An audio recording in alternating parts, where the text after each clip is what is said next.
Well, there goes the Daverhood.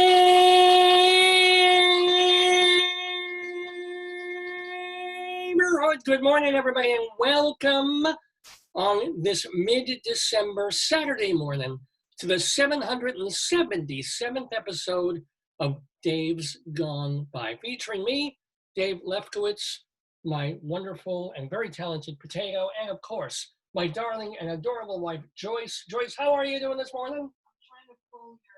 I beg your pardon? She's trying to pull something. What? I guess I gotta wait till the video's live. Yeah, we're live, but it might take a little bit of a delay. I'm trying to do the watch party and I'm saying, oh, you look great, honey. Oh, thank you. Thank you ever so much. That's my wife.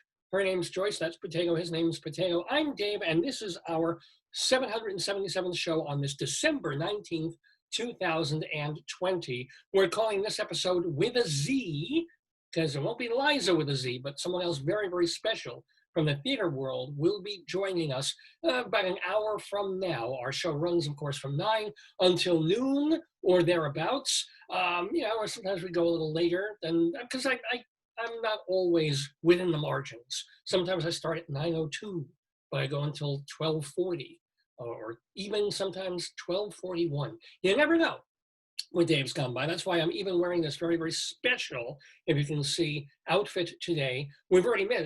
Hanukkah was over a day ago, and yet my wife got me these lovely Hanukkah pajamas. I guess you might want to. Wrote that Karen Ziemba joins the slice. Oh, yeah.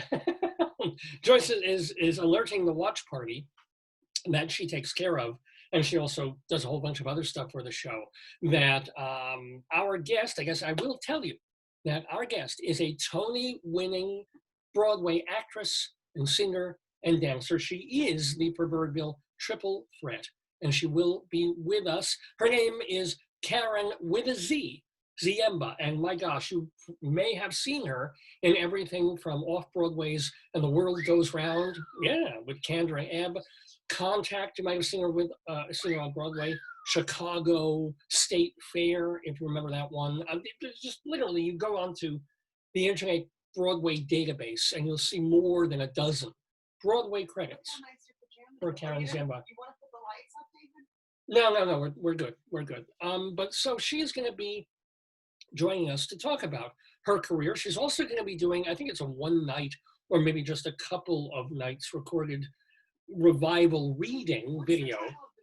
This is called With a Z, a recorded reading of 2 by 2, which is sort of a forgotten-ish musical. It was a vehicle essentially for Danny Kaye back in the day, all about, if you're thinking of, hey, what would make a good musical? What would be your idea of a Broadway-style musical? What would be a topic that you would do with cats? Okay, we get it. Yeah, you can do a show about cats and their personalities. How about we do a show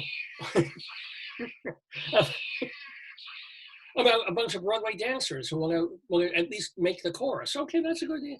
Hey, what about a Broadway show about Noah and his ark full of animals? Well, yeah, and this was long before Julie Taymor. They decided to do a show called 2 by 2. Okay, the animals came 2 by 2. So it was, I don't know if it actually ended up breaking even, but it ran for a while because it had Danny Kaye. But some of the songs in there, and maybe the show itself, deserves the occasional second chance. It's getting that, and Karen Ziemba is going to be part of that reading that is going on, I believe, this week. She'll tell us all about it, and also all the other stuff that she has done in her career. But that's not all. I mean, it's enough for a show, isn't it? But we have even more on Dave's Gone By. For example, we will have our weekly Greeley Crimes Old Times segment, where Joyce and I were living in northern Colorado for a bunch of years. And while we were there, we had the daily newspaper there called the Greeley Tribune.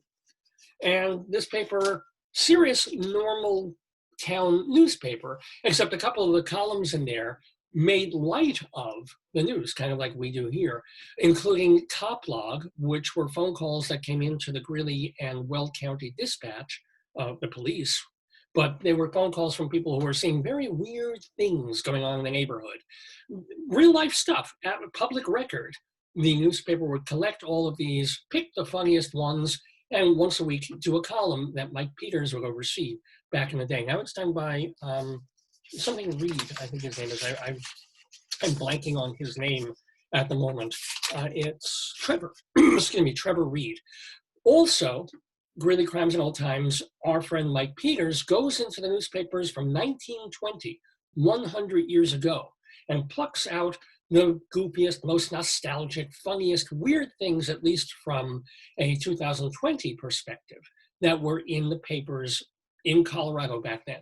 And so we mix them up and we call it Greeley Crimes and Old Times. Plus, on this episode of the show, we will have our Colorado Limerick of the Damned, where we will go to Dolores, Colorado. I think it's Dolores. Dolores, sadness, Dolores, Colorado. We won't be sad. We will be vaguely amused and disgusted because I write a horrible, horrible poem about all these places in Colorado. And if you have a rhyming dictionary next to you or you watch Seinfeld, I think you already know one of the rhymes that is going to be in this poem about Dolores, Colorado. That's coming up, our Colorado Limerick of the Damned. And we will have our weekly Today, Yesterday quiz featuring Leslie Hoban Blake and David Sheward. We're hoping maybe that Karen Ziemba will stay and play that as well. It's just a trivia quiz. I will ask some questions about today,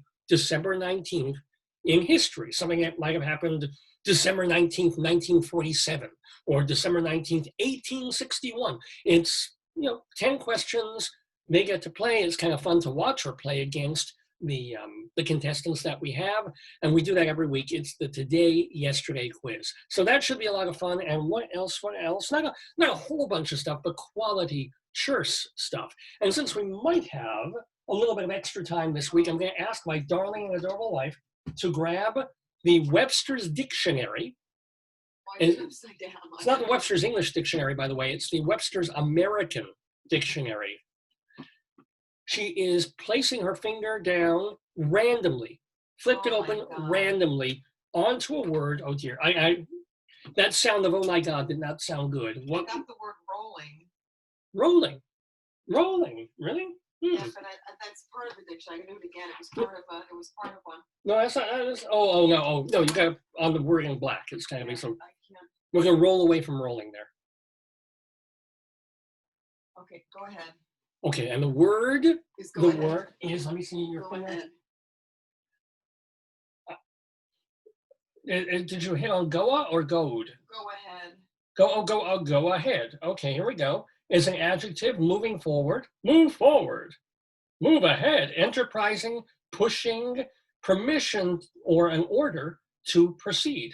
Go ahead. It's one word. It's a hyphenated word, like giving someone the go ahead, which is actually a noun. How come I said a noun? It's a verb. Oh, yes, they have both the adjective and the noun form. It's a go-ahead kind of proposition. Anyway, what this is in reference to is that, I'm just making a little note here, that later on in the show, I will take about 5 minutes or so, and off the complete top of my head, so I'm going to literally get scalped on the show, I have to talk extemporaneously about whatever pops into my mind involving the adjectival and or noun word, go ahead. So, I've had great luck sometimes where Joyce will put her finger down and pop up with a word and I have this great anecdote or story, or sometimes I just wind up rambling. It's nothing written, nothing scripted, just found out about that word right now. It's go ahead, and we will go ahead with our Dave's Big Dictionary segment quite a bit later in the program. So yeah, that's kind of a neat show that we have for you here in the Daverhood. Well, so, hon, how was your week? It was very good. In what ways, or? I got to fix chapter 2. Oh, Joyce is working on a written, can we call it a book? It's a book. Yeah, it's going to come out in 2023. Yeah, I mean, she has a book. She's not just writing a book and putting it in a drawer like I've been all these years. No, she is working on a book that she has a contract for, and Lord willing and the creeks don't rise, she'll finish and will be out from, was it Polity or what's your It's Bristol in the UK. It's policy. Policy Press in the United Kingdom. Is it an academic work? Yep, it's an academic book from academic press. Okay. That's how I roll. That's how she rolls. And do you want to say what it's about, or that would be giving away too much of the game? I'm not giving away nothing. Right. Yeah, she sounds absolutely thrilled. Well, you should be. You finished grading. This is good. So, yeah. And I'm on a course copy. Woo! So this is the thing. Academics don't quite even rest during the period between getting all the grades in, finishing the semester, and starting the next semester. She's going to get her courses up for spring of 2020. So she's working on that now. Do you have any new preps, or is it all going to be? No, but I'm going to do a lot more like video, and I'm going to do more of the virtual engagement. But same old, So I did what I started in 2007. No, that's when I got the degree. I probably started 2000 and. Well, 9 where we are. I mean, but 2005 I was teaching when I was in the doctoral program. Mm-hmm. So. 15 feels like 20 years. I say it's got to be 20 years since you first started teaching. Well, yeah, you were teaching when you were still going for your master's.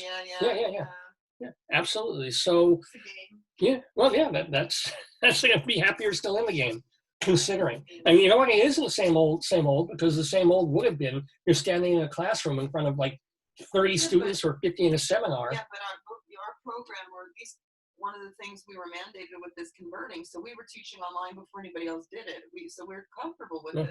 They were doing converting. They were taking Christians and submerging them in the mikveh and turning them into Jews. I don't know how they allow you to convert courses like that, but they're letting you do it. But seriously, folks, and hey, for all the bad news and bad stuff that every university is going through, including yours, they just got not you, unfortunately not you, but the university just got like a $5 million donation from an alumnus. Yeah, but that's just it's not just, it's to a center that funds women to go back to school. So it's like a very specific. All right. But it's still money that eventually goes to the university as a whole. I hope, yeah. I mean, they can't just say, hey, we need $20 million, here's 5, it's earmarked. I don't know how I don't understand it, yeah. Well, but anyway, so a little bit of good news in this year that has had how much good news in it? Really? I mean, it's been a year. So what do I want to talk about before we get started with Greeley Crimes Old Times and all the other stuff that we have to do? Well, we got through the very first. I mean, hey, we made it through almost. You're recording, right? Yeah, we are. Yeah, thanks for asking. The middle of December, almost middle of December, let's call it. And we didn't really have any snow at all, like a flurry or two, all autumn long. That's pretty lucky, right? And if we were back in Colorado, we know that by Halloween, we usually get our first snowfall. And Greeley did. Greeley got snow like October 12th. Yeah, I was talking to one of my students, and her daughter's like, there's snow. And I was like, uh-oh. Yeah. And they looked out the window. It was like October, November, they had snow. Mm-hmm. So this year, we escaped until this week.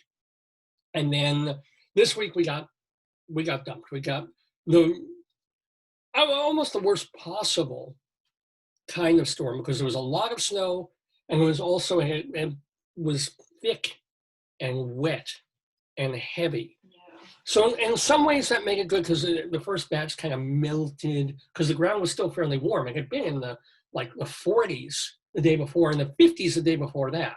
So it wasn't hitting the ground as ice immediately. But at the same time, I was out there for the first time in a very long time shoveling, because when we've only been here for like a year and a half, and I don't think last year we got much of a snowfall at all in New York. And when I was in Colorado for most of those years, we were living in a townhome, and the shoveling was done for us. We would pay a nice little HOA, and part of that was they would literally do our driveway, do our steps, do our walk, and I never had to think about it. So I didn't really lift a shovel for a decade, right? I didn't miss it.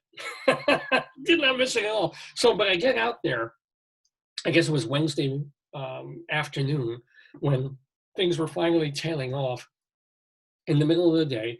And I'm like, big macho dude. I'm like, I'm gonna get this done. Gonna get the snow. But hey, I'm a full grown boy. Gonna grab the shovel. Gonna do it. And I get my boots on that don't properly fit, so my bunions being crunched, and I get my heavy coat on, my hat, and I'm out there. And first thing, the hardest damn thing is actually the front step area because you can't really turn around. Behind you is the front door. The sides have got not much room to maneuver. Whereas if you're just shoveling like a straight path, you can go forward, push to the side, push to the side. If you're doing this little square that you're trying to maneuver in, it's almost like the Pac-Man guy who's trying to turn and angle and turn and lift and push, and then you can't really push the snow under the gate because there's metal blocking where you're pushing the snow, and you can't throw it over because it's just, by the time I got through with just the square right in front of the front door, I was exhausted. I was like, I do not like this. This is not for me. But I then got that second wind because once you get through with a couple of steps, then it's just path. You make a path out the door and do the driveway. So I'm doing it, and it's a lot. We got like a foot of snow, and it was heavy, wet snow, so it wasn't icy. You could lift it, but it was really heavy. And you're trying to just push, and you throw, and you push, you throw, and you push. And I was feeling pretty good because I was out there for about 2 hours, which I know at my age you're really not supposed to. You're supposed to take breaks and go in and have cocoa and then come back and do more. It's like, no, I'm not going back out in this. I'm doing this once. I'm gonna see how much I can do. And I did. I did all the way down, like a nice pathway down the driveway. But of course, the second worst part of all is that earlier, and I'm very happy that they did this, the town, and we all know this, the town comes with their snow plows, and they just go down the main part of the street. They don't salt or anything, so they create almost more danger than they take away when they push off the snow. But what they do is they don't take away the snow. It's not like gardeners who, they blow the leaves and they collect the leaves in bags and take the leaves away. The snow plows, they push the snow and they push them over to the sides of the roads where either cars park or you have driveways. And so I get towards the end of our driveway and it's just, 5 times higher than the snow on the driveway. And now it's just clumps of hard, mushy snow and ice.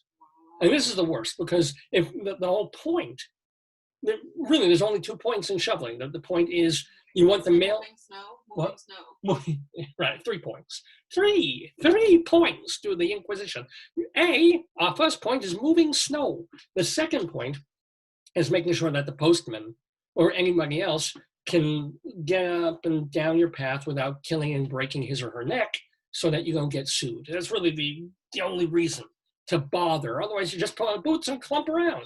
Why you actually need to shovel. So you want to make sure that the post person can get to and fro.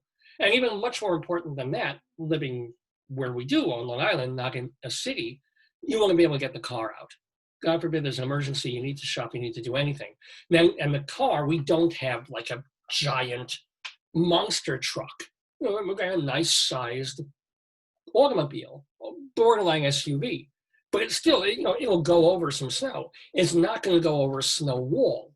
So now I'm like, I'm was feeling good. And now I'm like, oh, Jesus Christ, I've got to shovel this thing that was already pre-shoveled. So it's schmutzy and icy and lumpy and dirty. I'm just, and enough, and it's got to be wide enough for the car to get over. So it can't just be more of a path. It's got to be a whole thing so that if we need to get the car out and back in again, it can roll forward and back. So I'm doing it, and I'm like, oh my God. And sometimes I'm completely exhausted, and sometimes I'm like, ooh, I'm a macho man. I'm getting my second wind. This is feeling good. I'm in better shape than I thought I was. So I finish that, right? And then I go back up the path and I make a path towards the garage, which was pretty easy. And then I'm like, oh, I really should make a path for the garbage men because, they come up the driveway and then they have to go up towards the backyard. So now more shoveling, like pushing, shoveling. And I realize I'm sort of coming to the end of my rope, but I know that if I can get to the garbage cans, and this is about like, after 2 hours of shoveling, I'm just getting to them. And I get to the garbage cans, I'm like, yeah, and back and up, and I've done it. And I'm like, maybe I'll do a little bit more. Maybe I'll get up towards the ramp that we have. But I'm like, what? No, let's not. I'm 56 years old. I'm not going to push my luck too much. But I looked around. I surveyed the domain. I looked over my work with a certain level of pride. I felt the way that that Levin does in Anna Karenina after he spent a whole day threshing. What? Yeah, well, or the way I feel after a good morning in the bathroom, when I come in, I'm like, oh, I gotta get this out of me, and then I'm like, I have done well. I have done what I have accomplished to do and more.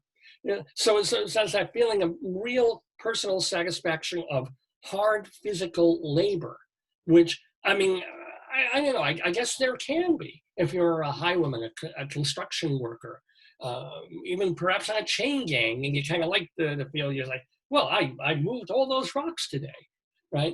And so I'm feeling so good about myself, and I'm making myself some cocoa, right? And I go upstairs to just literally peel off my socks, which were ice cold and wet, and just get out of my clothes. And like 10 minutes later, my wife hears, and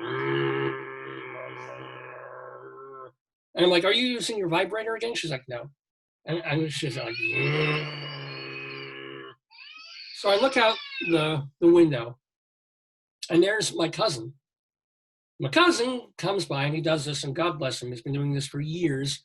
He drops by, and what does he own? What does he have? Because he's like a volunteer fire and EMT kind of guy. He's got a snowblower, and I can't even watch, but I know I'm hearing. I mean, I see within about 10 minutes, the man has done the whole rest of the driveway. He's gone all the way up towards like the garbage and beyond, and done the entire ramp that we built, for handicap access and stuff. And, within like 10 minutes, he did more than I accomplished in about 2 hours. And I'm looking at this, and the waves of depression just wash over. I'm like, I can't believe I just spent 2 hours of my life feeling satisfaction for shoveling a driveway.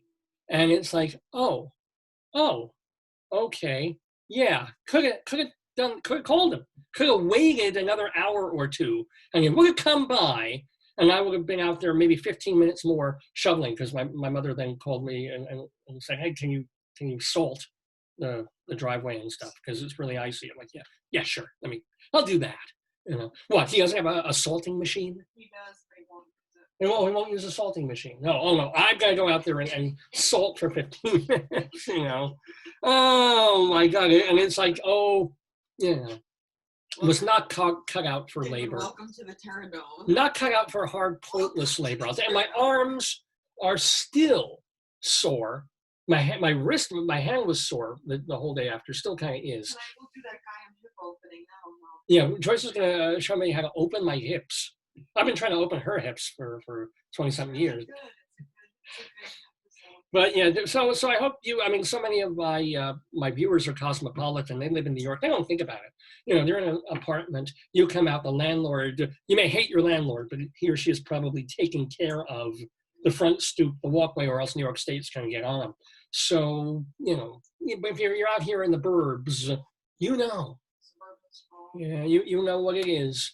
And again, it's got to be, it's good. I look out the window, and I like the feeling that even though we had this biggest storm that we've had in a year and a half or more, we can get out of the house and go step over, get some food, bring somebody to the doctor, or for a corona test if we have to. We're okay. And not just today, but a few hours after the snowstorm happened. So allow me. I think it was that bad compared to Colorado. In Colorado, well, again, this would be nothing. You'd be like, so what? Yeah. Where we didn't get such bad snowstorms in Colorado, though. We didn't, where we live, By accident. we weren't in Vail or Loveland ski area or anything like that. In those places, they want 1.5 feet of snow. Yeah, they don't. The artificial snow is not good to ski on. Yeah. It's like skiing on like cornflakes. So if they get 1 foot this week and 2.5 feet 5 days later, they're in heaven. But we lived in Northern Co, and we were always surprised at how little relatively snow we got. And when we did, I didn't have to shovel it, except for a couple of months when we were renting a house, when I did have to hustle out there and shovel, and that was already like 10 years ago. So there. So I hope you make it through the snow okay, or we're all homebound anyway. But I don't envy you if you've waited. And since the temperatures have plummeted, and now they're in the 20s and low 30s, so it's going to be, if you haven't and go out and shovel there now, you've got an ice layer under the snow. Good luck. But that was my snow story, if you will. I was so happy I had the day off from work, right? Which was almost kind of wasted because it was a day before a 2-week vacation. I work in a school district, and we're off for 2 full weeks. Oh, blessings, wonderful, right? So if you're going to give me a snow day, I don't really need it like the day before the last day of work for 2 weeks. It's sort of like, could use the day back in October when I was trying to figure out what I was doing and tearing my hair. Well, you could say I didn't have any hair to tear out, but if you can imagine virtually or metaphorically tearing my hair out, I could use the snow day then. Oh boy. Would be nice to in November, like have a longer Thanksgiving Day weekend, like take that Wednesday off as well as Thursday. But no, a day off is always lovely. But one day, and then the day after, where really you spend the day before, like, are they going to open the school? Are they going to close the school? Are they going to have a delayed opening because it's really hard for people to start the car or clean the car off if they didn't do it a day. But now, full, normal, relatively quiet day. But it just felt like, day off and I'm done for that. Oh no, I'm going in all day tomorrow. Right. Glad I shoveled. It was quiet, right? It was quiet. No, it was a fine. The week was actually pretty quiet. It was not a bad week. But I'm just saying, it felt so weird. It felt like, had it snowed until 6 or 7 or 8 o'clock at night instead of noon, they would have had an opening like at 9:30 in the morning instead of when I come in, which is much earlier. Lisa, I'm on Lisa's page, and she's having terrible fried spam cravings. Is this our friend Lisa? Yeah. She's our friend Lisa, who is from Utah. This is not someone from Hawaii, by the way. This is someone from Utah.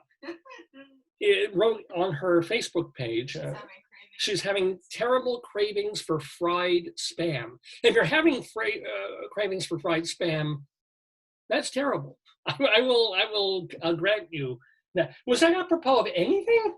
No, that's on her page. I'm just searching. Oh, you're just replying. Okay. I'm trying to organize my. Even if it's on her page, is that apropos of? And then she wrote 20 minutes later, intensive thirst. Yes. I would think so. Well, we don't do the fried spam here, but we do have. We have to ask David to do it during the quiz. Oh, would you like? Yes, he can do that. You should go out to Lisa and say, "Would you like some spam?" Spam, egg, sausage, and spam. And go, not much spammy. Okay. I used to be able to do it so well. I can't do the Python voices anymore. Because David is just too good. He's quite good. And the David to which my wife is referring is David Sheward. This man is former head of the drama desk. Okay, Awesome. A very smart guy, a fine writer. A respected teacher. He's a teacher of English. High school teacher now. Also a respected theater critic for something like 40 years. Former president of the drama desk.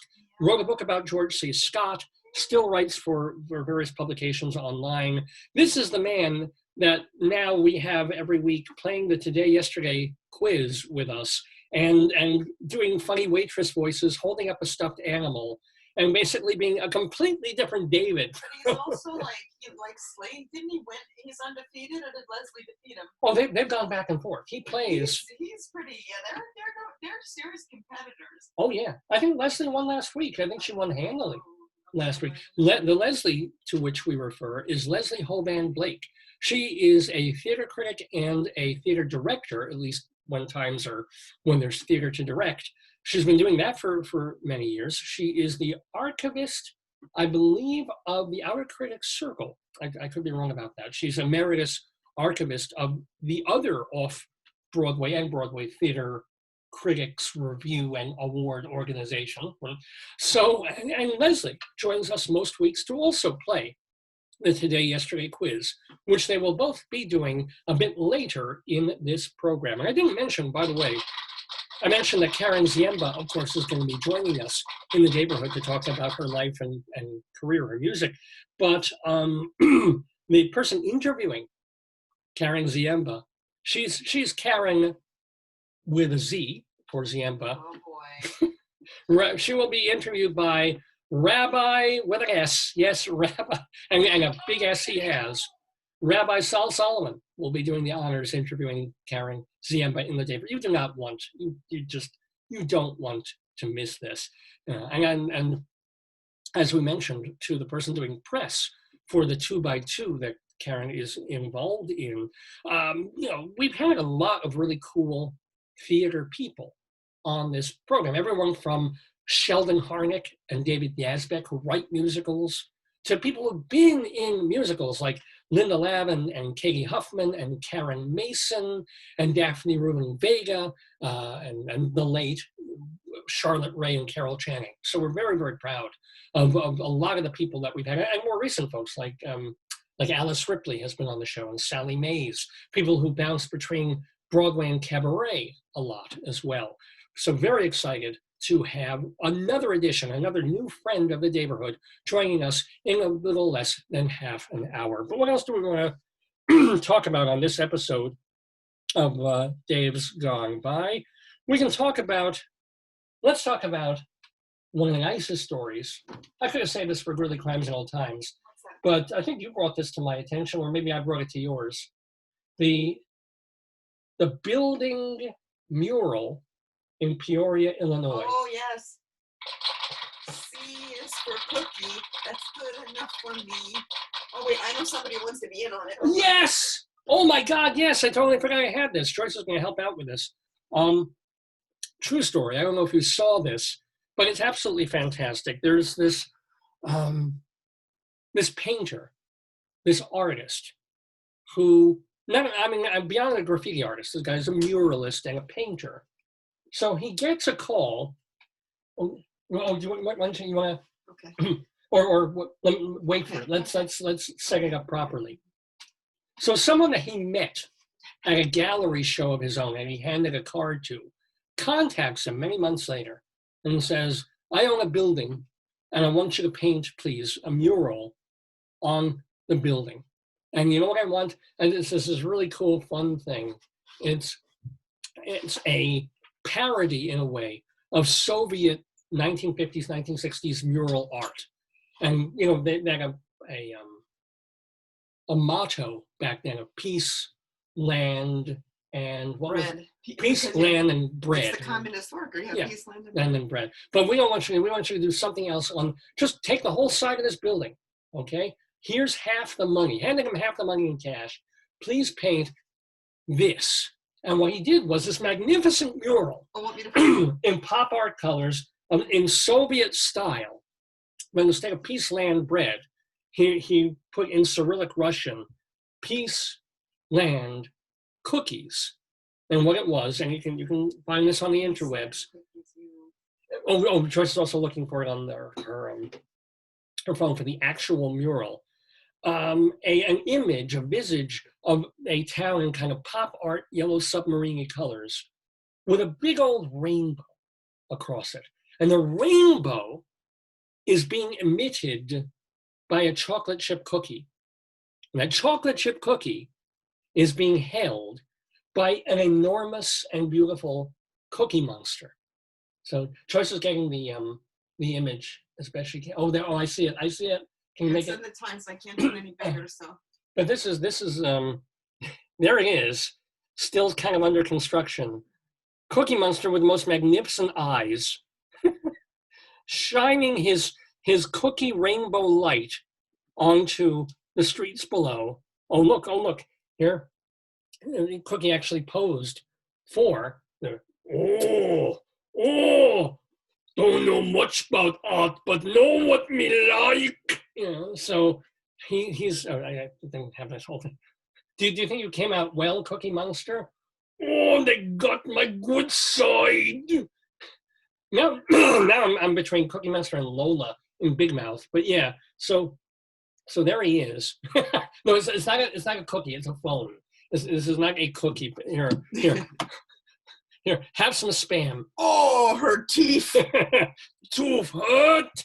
Oh, not good. Oh, cookie hurt. No.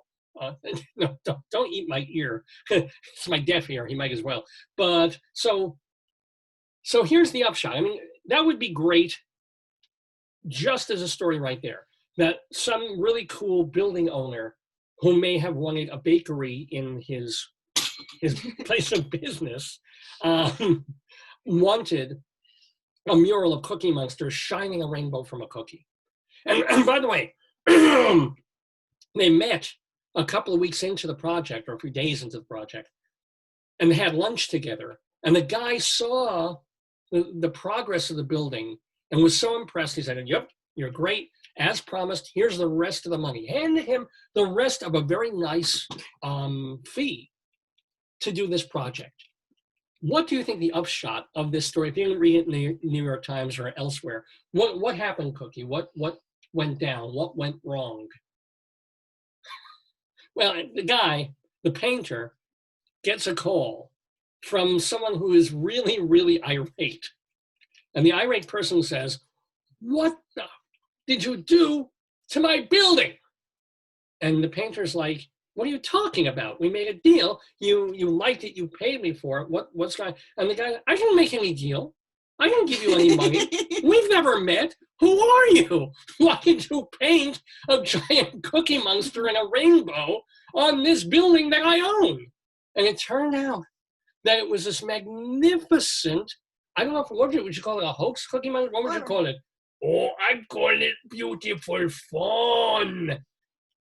So apparently some brilliant and well-off person decided to do something amazing for the community, found a wall,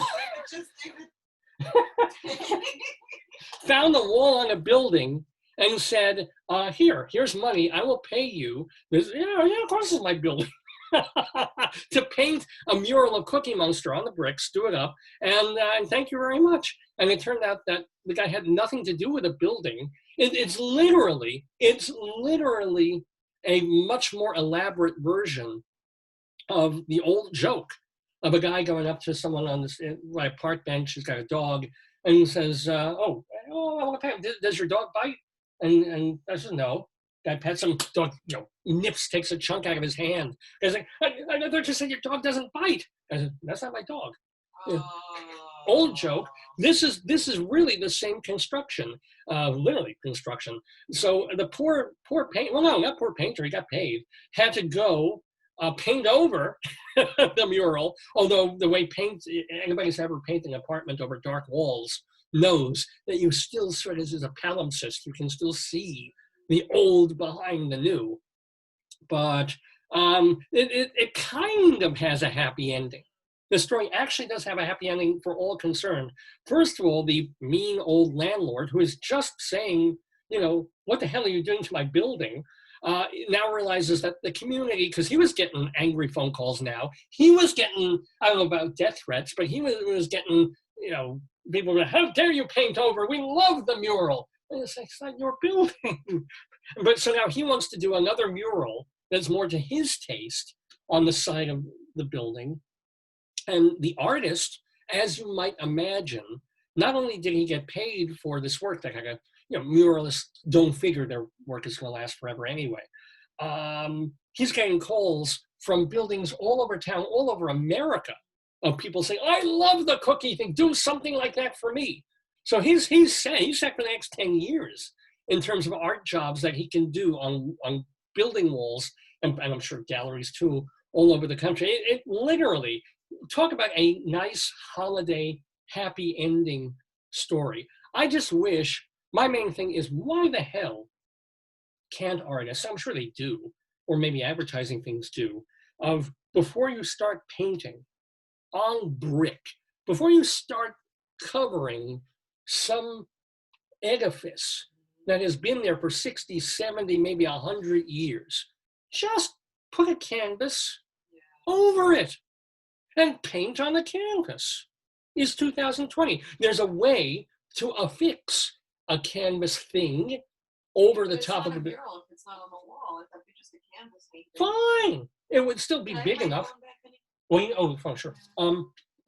It would still be big enough and capacious enough to cover what you want to cover, to express yourself any way you want. I mean, if graffiti artists would do this on trains, and I use the word artist sometimes rather loosely, but if they weren't ruining subway, if they actually went on places and put scrims over them and said, here's my artwork, you don't like it, take it down in 3 weeks. Try that where they had some like buildings where they put plasterboard. Yes, I think that's fantastic. Do it by all means. You know, don't deface unless, of course, the owner of a building says, "Hey, we're gonna leave the. It's kind of funky. It's CBGB's-ish. Go ahead, go crazy." What do you mean? You never know. I would never paint on anyone's wall now. Well, not now. You shouldn't, but people do. Maybe ask your guest if she's ever, would she paint on somebody's wall? I mean, it's a thing a child does when he takes a crayon and writes on the wall of his room.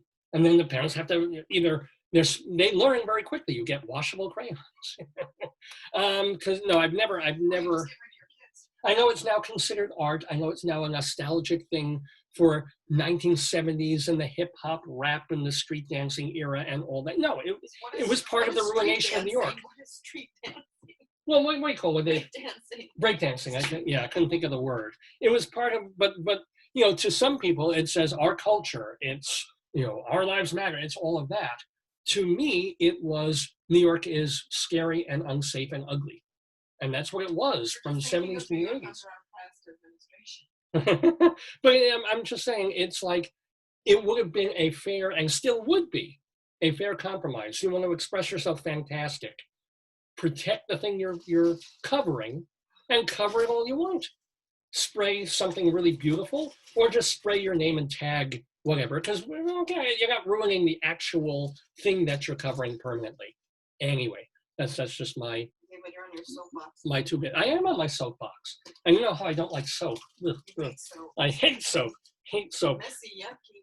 So before we finally get to one last thing, I want to mention really quickly, because as a radio person, I kind of commiserate, even though I was not really in any way a friend or colleague of this person, but I did meet her a couple of times. It was a sad sort of week in New York radio when it was announced a couple of days ago that longtime WFUV radio DJ Rita Houston died of cancer this past week, and she was really the spirit of WFUV. If you know, yeah, I met her.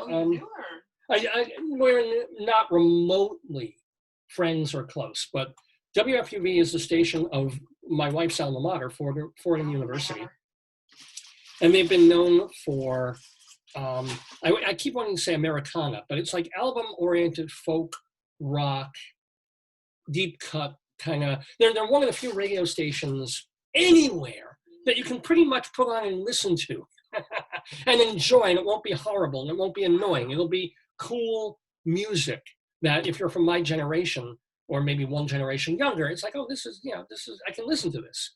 It's, you know, Steve Earle and Van Morrison and a little bit, maybe not so much the Beatles, but that kind of thing. A little Talking Heads here, a little new music from Cliff Eberhardt, that sort of stuff, all day long, right? And maybe some Irish shows on the weekend. It remains a pretty cool station. And even though it's from a university, it's essentially functions like a commercial station with grown-up DJs who were on the commercial radio dials earlier. So she was responsible. She was like the spirit, the programming director for a while, I believe, and choosing the albums and the kind of stuff that would get played and the sound and the feel of the station. I met her here and there. I mean, I used to go in there and do theater reviews. My God, 20 years ago, I was the theater critic on WFUV for like a year and a half. Met her, I think I even met her one time when I was trying to get on Sirius XM, because it wasn't even Sirius XM back then, they were split, and it was just Sirius. And I was hoping to get something going there. Nothing happened. And I think I met her once there. She was perfectly nice. I didn't get like the friendliest vibe, but I certainly didn't get away from me, you're nobody vibe. She was just, she seemed like a perfectly nice, really overworked radio person. And so for what she accomplished and what she did in New York radio and for WFUV, she will be missed. It's kind of a shame. And I think that really kind of, for all the folks at FUV who've been there for so many years, because once you're there, if you're lucky, you stay a long time. It has to be a big crater for them. Anyway, it's 10 to 9. Why don't, instead of, you know what, I'll hold Greeley Crimes Old Times for later, because we also have our Inside Broadway segment. I forgot to mention that. Yeah, perfect, because we have a Broadway star, a Tony winner, coming in just a little while. Her name is Karen Ziemba, Karen with a Z. So one of the best ways to lead into that. David, is that her real name? We can ask her, but yeah, why would you think it wasn't? A lot of people change their name for Broadway for the arts, right? They do, but would you change it to Ziemba? No, not that it's a bad name, and I don't know. But it's quite unique, and I imagine it might be a Greek extraction. I really don't. I am not sure. We can ask her, or I will ask her. Perhaps Rabbi Sol Solomon in his inimitable way. Would you down? Joyce is referring to a story that just came out that Joey Chestnut, the great Coney Island eater, award-winning, like the greatest competitive eater now in history, because he's won something like 10 Nathan's hot dog contests in a row. In a charity event, he and the greatest woman, current and probably all-time woman eater, Mickey Sudo, are joining forces to eat something like 100 shrimp cocktails in 20 minutes. And it's all for charity. All the money, it's like 20 grand. It's all going to be divided up among 3 different charities. So if you're interested in that, just Google Joey Chestnut and find him. But no, let's go to something even more entertaining, well, sometimes, than competitive eating inside Broadway.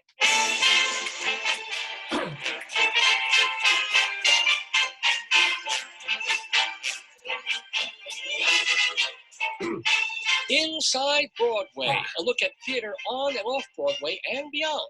Brought to you by Total Theater and Performing Arts Insider. Curtain going up.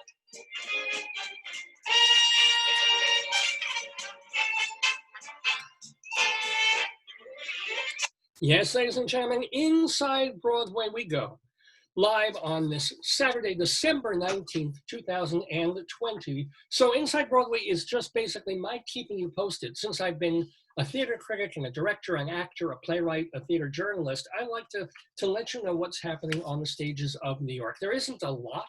There wouldn't normally be this time of year anyway, but this plus COVID means Broadway is essentially for a few weeks. But here's the deal. Unfortunately, there's sometimes sad news to share in the Daverhood. And there's a big one today. First of all, reminding you all that yes, Broadway stopped on March 12th and is currently on hiatus through May of next year, the end of May.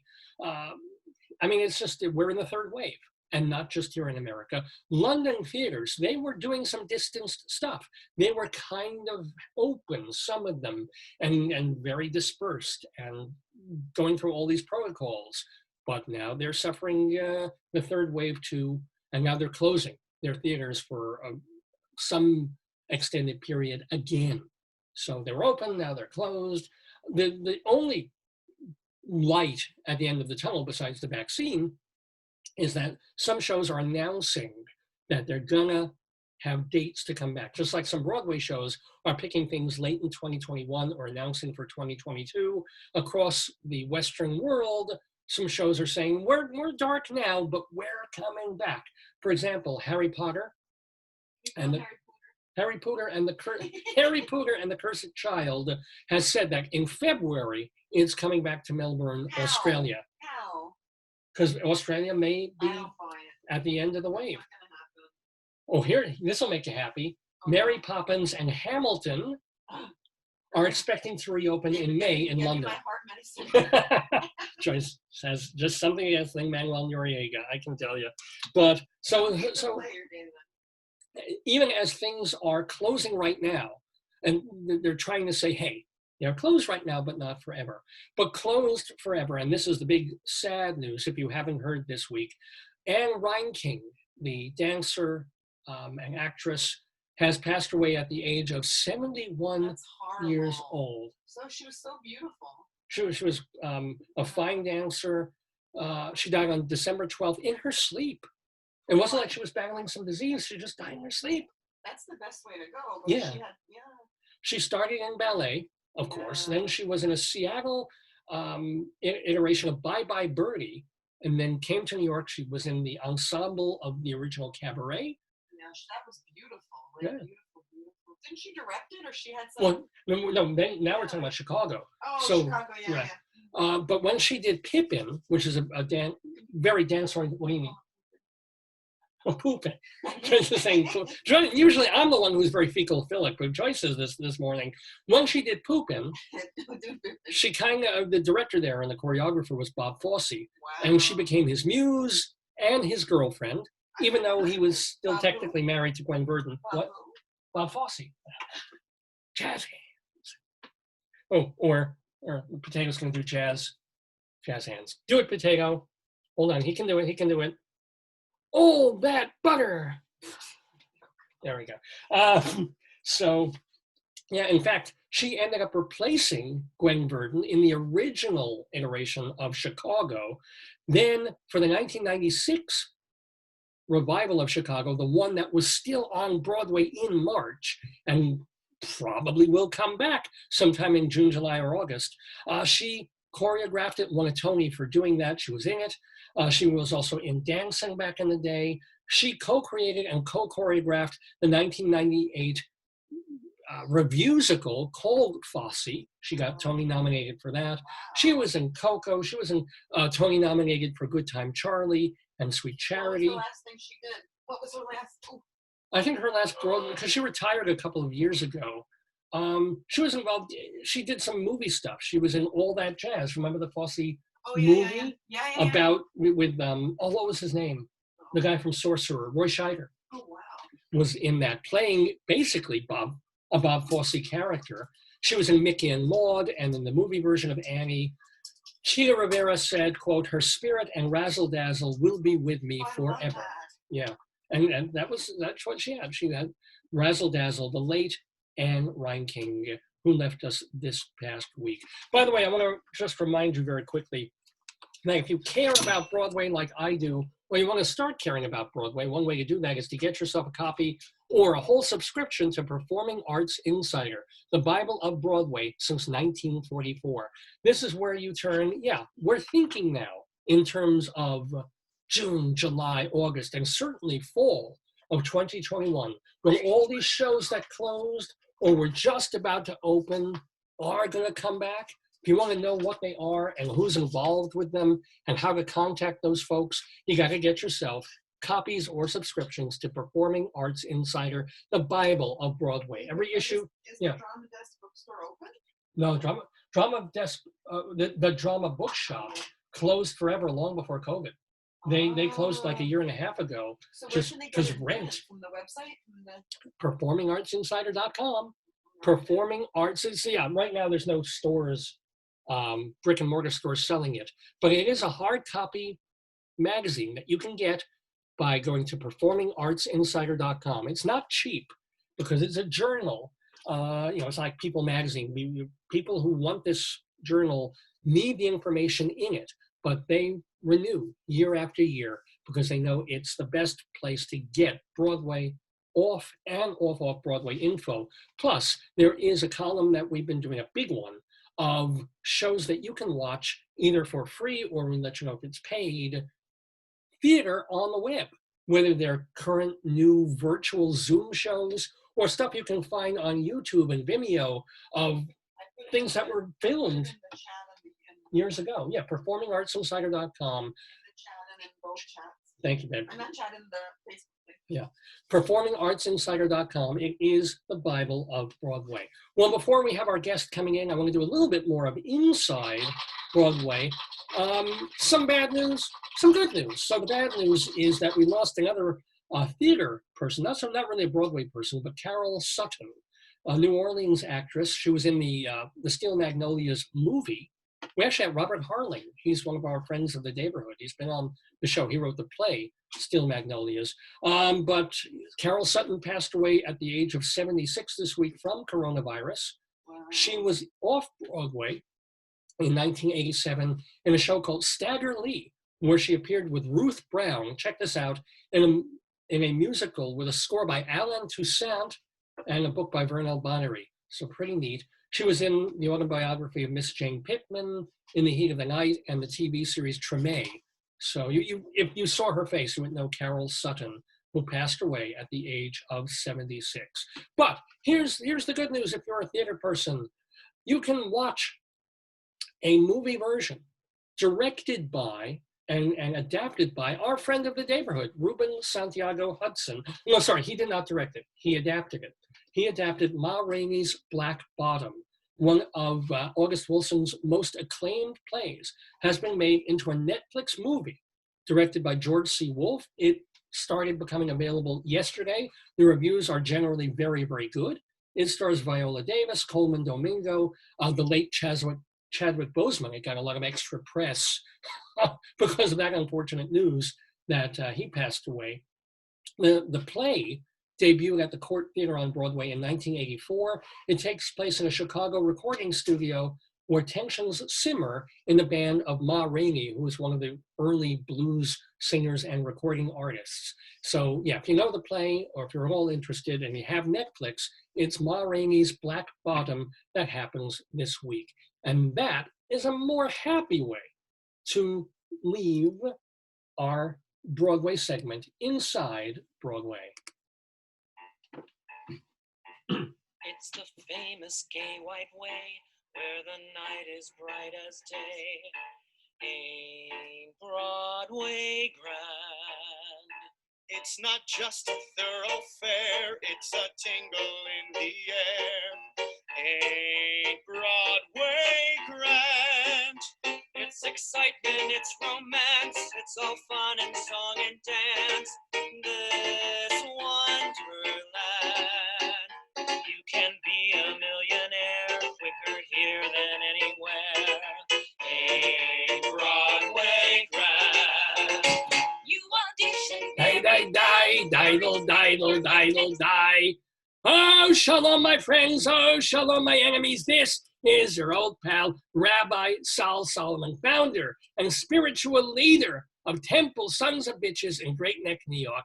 And I am on Tinderhooks here. And if you've ever been on Tinderhooks, you know you feel them in your prostate. It's not a nice feeling. But the excitement is mounting as we wait to talk with a guest in the Daverhood, a veteran Broadway and Tony-winning performer. I'm going to do a longish intro here because she's not here yet. So I'm hoping that she remembers and that we're on Eastern time and that if you're trying to be on Broadway, you have to make a curtain when it's time to do so. But let me tell you a little bit about this person. She was in the original Broadway production of A Chorus Line. She was in the hit musical Crazy for You and 42nd Street, and she won the Tony for a magnificent performance in a musical that was directed and choreographed by Susan Stroman called Contact. She had that whole middle section there. She was wonderful. Plus, she was a Tony nominee for Steel Pier. She was in the musical Never Gonna Dance. She was in Curtains. She was also a drama desk winner for the off-Broadway show And the World Goes Round, because she has this great connection with John Kander and Fred Ebb, especially in their musicals. So as we wait for the arrival of Karen with a Z, she's Karen Ziemba. Yeah, I'm going to check my telephone to make sure that we're not having, I don't know what's going on. So we're going to play a little Karen Ziemba music while I freak out and figure out where the hell she is. Okay, so let's play, something, this is a song called When You Said You Love Me. Let us hear Karen Ziemba.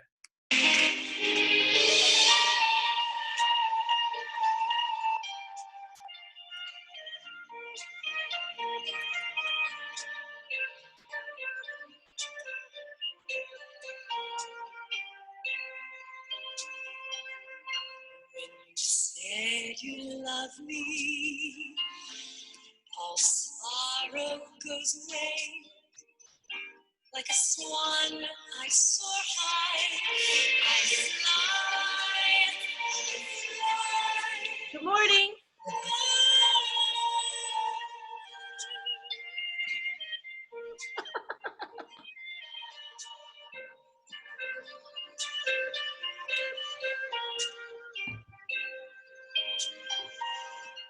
And you hold my hands tight, my heart sings through the night. All the stars shine brightly, and the moon turns within me. Can we keep this magic moment? Can we keep this magic moment? Can we go where time stands still? Oh, time is standing still, and we have a magical moment, ladies and gentlemen, because we have the best mom ever talking to the best rabbi ever. And where did you, first of all, this is the wonderful, the delightful, the lovely Karen Ziemba. Where did you get the literal Jewish star? Okay, I brought this out for you, just for you.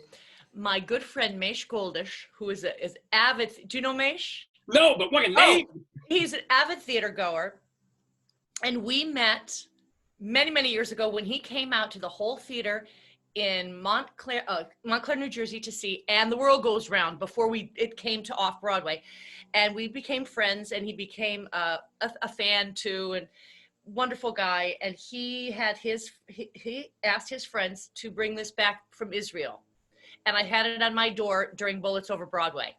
Oh my goodness! Isn't it beautiful? I just love it. So what is it? Is it literally like your name, Karen Ziemba? I believe it is. Did they Yiddishize Yes. it or no? So it's literally. I can see the Karen Ziemba. Yeah, no, it's literally. Yeah. As opposed to you're having a Jewish name, which I assume you are. You Greek? What are you? Actually, Ziemba is Polish.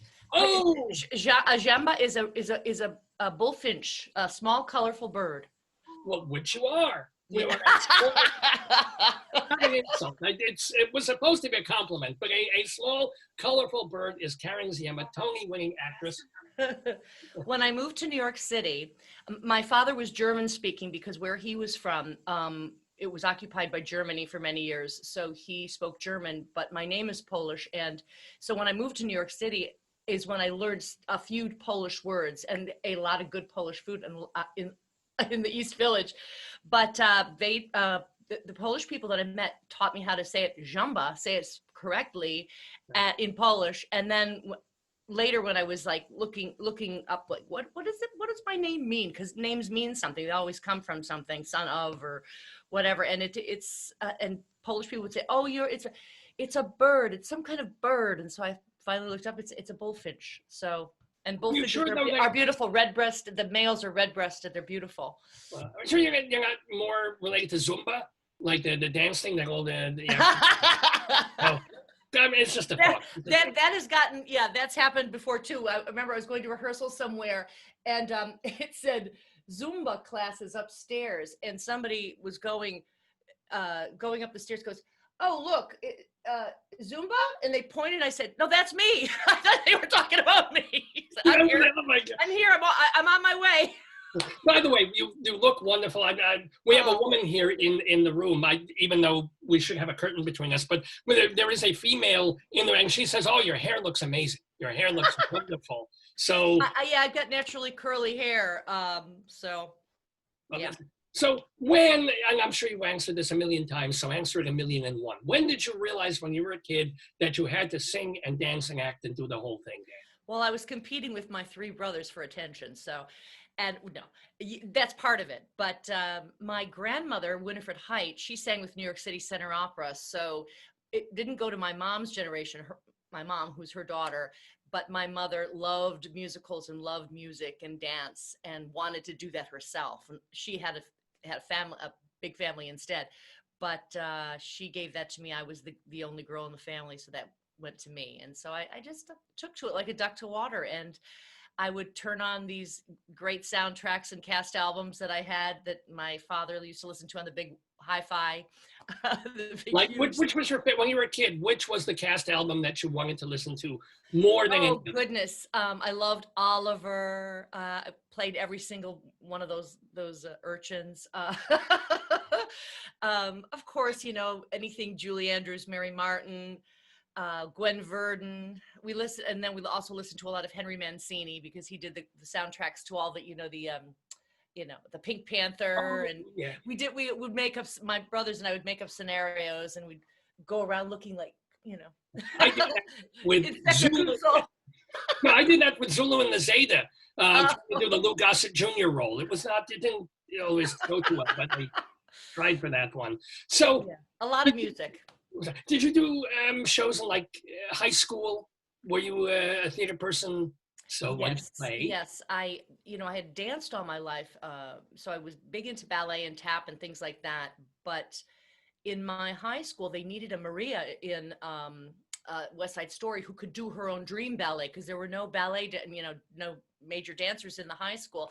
So I played Maria and also did my own dream ballet. So there was no dream Maria. I did it all. Well, let me ask, ballet was your focus for a long time. Did you have to sort of do a click in your brain or sort of say, I'm not going to be the next Hoban, whatever the hell her name is. But Broadway might have some roles for me. Was that a big change for you? I don't think I thought of it that way, but it was, being a ballet dancer is a very different kind of track than, or I should say, trajectory than, being a musical theater. First of all, you're an artist in both. However, being a ballet dancer is something that is just, I guess I just didn't have, first of all, I didn't have the body for it. I was never really skinny. I was, I had the grace, but as far as like the extension and the feet, I was okay. And it was most incredible training that I could have to go into the musical theater because it grounds you. So I think anyone who wants to be in the theater, even if you're not a dancer, should take a little ballet because it helps you enter a stage, enter a theater, and fill up a house because it gives you poise, it gives you portamento, as they call it. They really you're able to, give of your body and from very deep within, open your arms and give it all back. So it was a great training to have, but I just didn't have it in me to continue to be able to tell stories without talking or doing pratfalls or doing. And also, in some ways, you're lucky because he'd probably be crippled now if you consider the way they have to stand on the toes. And still, even dancing on Broadway, the life of a Broadway dancer, if you can't act or sing, by the time you're 33, Broadway's pretty much through with you. So you at least figured out, hey, I better have other skills. And the dancing now, it's just so fast and difficult and crazy and wonderful to see, but it's become very cinematic. And it's like those kids are busting their. How do you mean cinematic? That's an interesting well, it's because people's, the way they stage things, it's like there's something going on. Like even in Hamilton, for example, which is just, I think, brilliant. the dancers are moving all the time. If there's somebody alone on stage singing a solo or doing a duet, they get a little bit of a break, but there's still always somebody in the background moving. There's something going on. It's like the frame of the picture, the way Andy Blankenbuehler staged that piece so beautifully.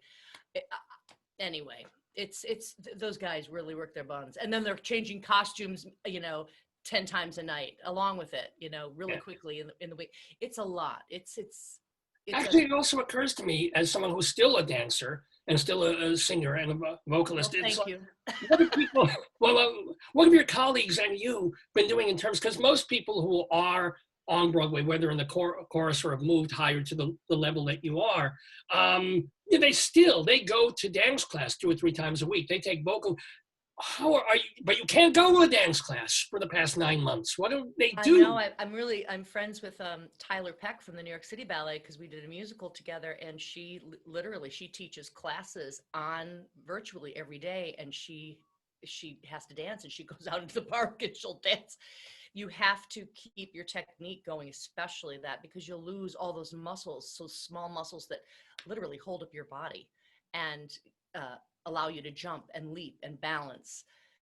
It's, myself with what I do now, it's, I do yoga, I do certain stretches, just walking and swimming when I can get, and now we are allowed to go swimming at the Y where I belong, but for a long time we weren't, and it was scary. I'm sure at the Y it's like 20 parts chlorine to 1 drop water. It's just, That's right. It's safe, it's good. You get the red eyes, but you won't get the COVID. The lanes are different. Oh. It's you just got to do what you have to do. But luckily for me, I can go into a room and I can sing and I can keep those muscles going as much as possible. But even that, you're used to getting together with your coaches and with your vocal teachers, and you're really working it out. And we have not been able to do that. Everything's been shut down. It's difficult. I have a question from the gallery. What's the question? Do the neighbors benefit from free Broadway shows? Are you like Brian Stokes Mitchell? Do you pull open the window and start singing somewhere over there? No, we're not. No. Well, in this room that I'm with you right now, my windows are open, so I'm sure that they can hear us talking, and they do hear me singing sometimes. I think he was doing it for the whole neighborhood, though. We live in the same neighborhood. I know exactly where he was. He was hanging right over the corner of Broadway and up in the West 90s, and he's got like I think kind of a Juliet balcony sort of thing in his apartment. He's able to do that. But over the past 9 months or so, since you are a theater, you've done some TV, you've done some, but essentially you're a theater creature. Right. So I know you're doing a reading. We'll talk about that very shortly. But what have you done over the past 9 months besides being a world's best mom and just a New York doing yoga at home, and swimming? Well, the first job that I had that I was supposed to do the new year, 2020, I read audiobooks for Simon & Schuster, and I had this one author that I do each year, J.A. Jance, and she's an incredible, prolific writer in women's contemporary fiction. And so I was ready to do that, but there was no, I go into the studio to do that, and there was no more going into the studio, not going to Simon & Schuster on 6th Avenue and 49th Street. It's okay, so it's you got to buy the microphone, you got to make your little studio in a closet, you've got to make it soundproof. There was a lot more of a learning curve to this technical world that we're living in now as performers and as or readers of books. So I just had to jump on the train, and it was daunting for me because I'm not a technical person at all. But you sort of have to learn, and you have to be willing to make a lot of mistakes and listen to people that can help you. So I did. So that was one job that I actually did get paid for in 2020 was that audiobook. I can't even listen now to the audition tape I sent in to read 50 Shades of Grey. They never got back to me. It's tie me up now. Very sad. I think Gilbert Humphrey got it. But I did that, and I've done I did a virtual musical for TheaterWorks USA, which is a youth theater organization, as I'm sure you've heard of. They're not new. They've been around for right. Yeah. Oh yeah. Did I say new? I thought it sounded like new. Yes, and that's called Quarantine, and it's and I play a Bobby whose granddaughter is and I'm a former showbiz gal, and my granddaughter wants to put on a virtual musical because everything's shut down, and so she gets her friends together. So we're all kind of in that, and that was very cute. Kids from all over the country were part of it. This family from Chicago, a family from LA, from New York, and it all seemed as if we were in the same place because it was done virtually. And what else? I worked on a show with Susan Stroman and John Kander. So we'll see what happens with that. They're probably going to show that virtually to some Can investors. you mention anything about it? No, I think we'll wait. I think I'll wait on that one. All right. But it's always wonderful to get together with them again. And that was a great group of people too. But that was a couple of weeks of, rehearsal every day and filming and taping. And like I said, it's a very different world. Well, you gotta see that one of the things that I love hearing from our guests is, they work with so-and-so, they work with this person, they know this famous, Hal Prince. Uh-huh. So maybe give us a nice Susan Stroman story, because you worked with her, on Contact, you worked with her on a couple of Crazy for You, I think also. Yeah, so, no, that was Ockrent. Wait, no. Was Crazy for You her? Yes, she and Mike Ockrent directed it, and she choreographed it. That was their first foray together, and then they became husband and wife. They worked on, of course, producers, and they started working on the producers, and then he unfortunately passed of leukemia, and then she took over with Mel Brooks, and she made that a big hit.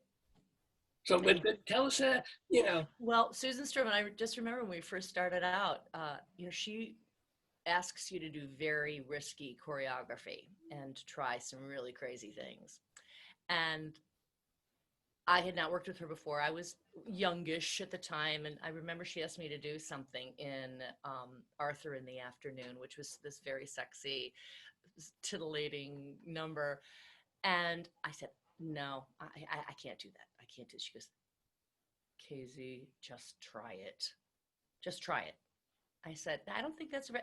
No, believe me, the audience is going to love it. They're going to laugh. It's going to be a great, of course she was right. But I just learned through her, you got to try it at least 2 or 3 times. And then if it doesn't work out, you can, let it evolve and maybe try something else. But you always say yes with her. That's anytime you can.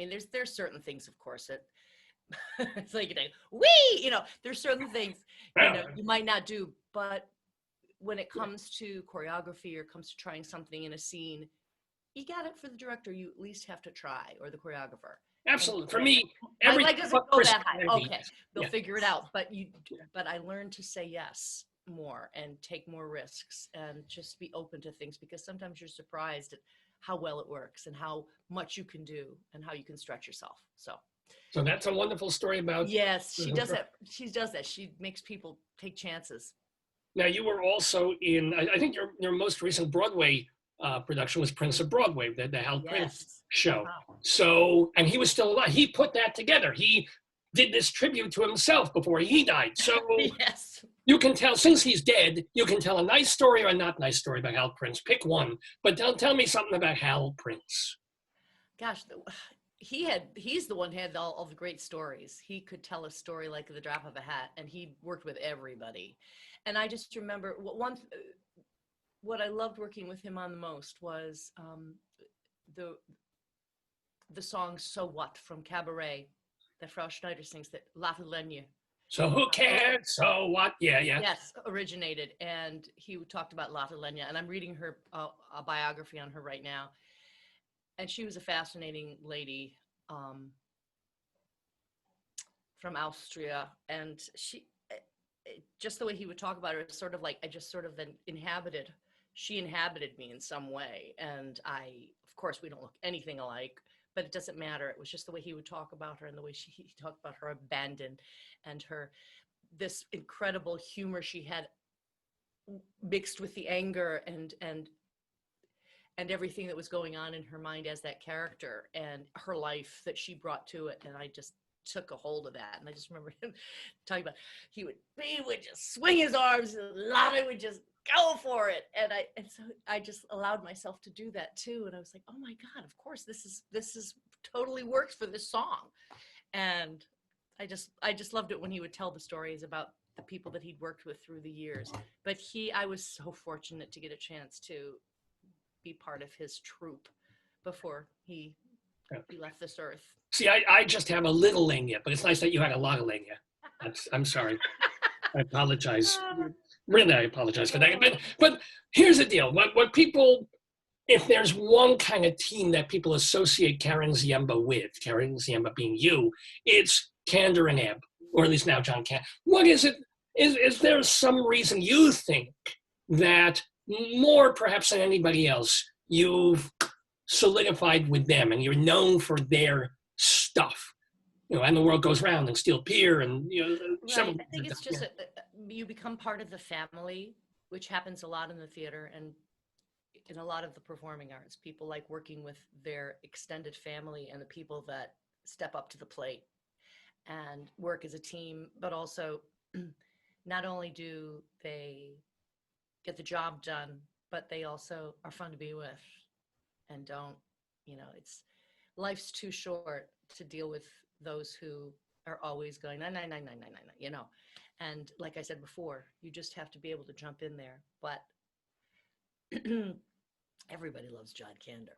I mean, talk about a gift. Well, how is he? How's he doing? I mean, I've never met the man. Doing great. He's doing great, and he never stops working on something new. And I think, not unlike Hal Prince, he was like, okay, what are we going to work on now? Okay, that show is here.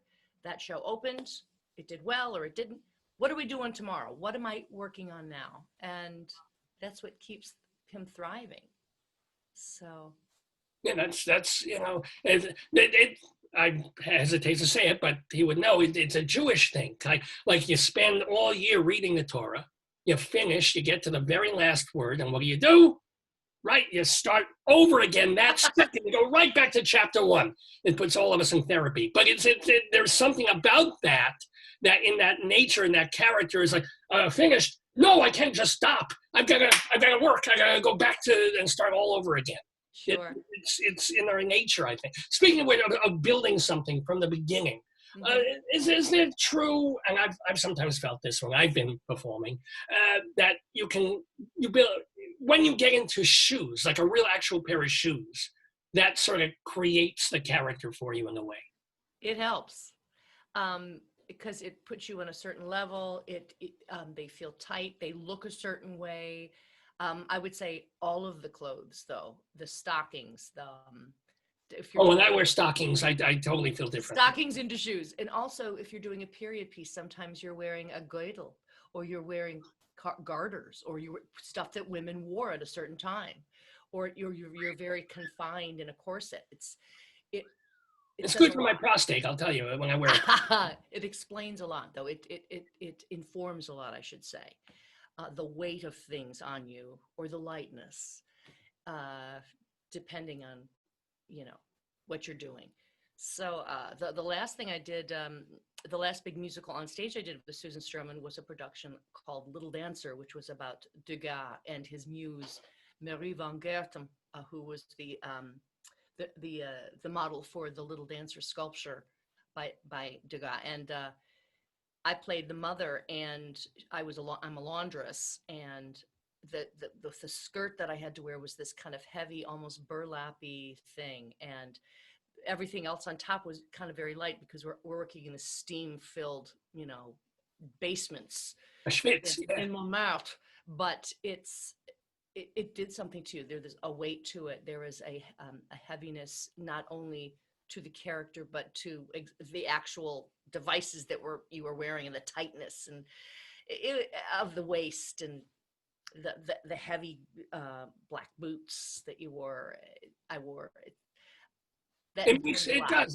Like without the glasses and the yarmulke and this, I almost look like the host of this program. It's very strange.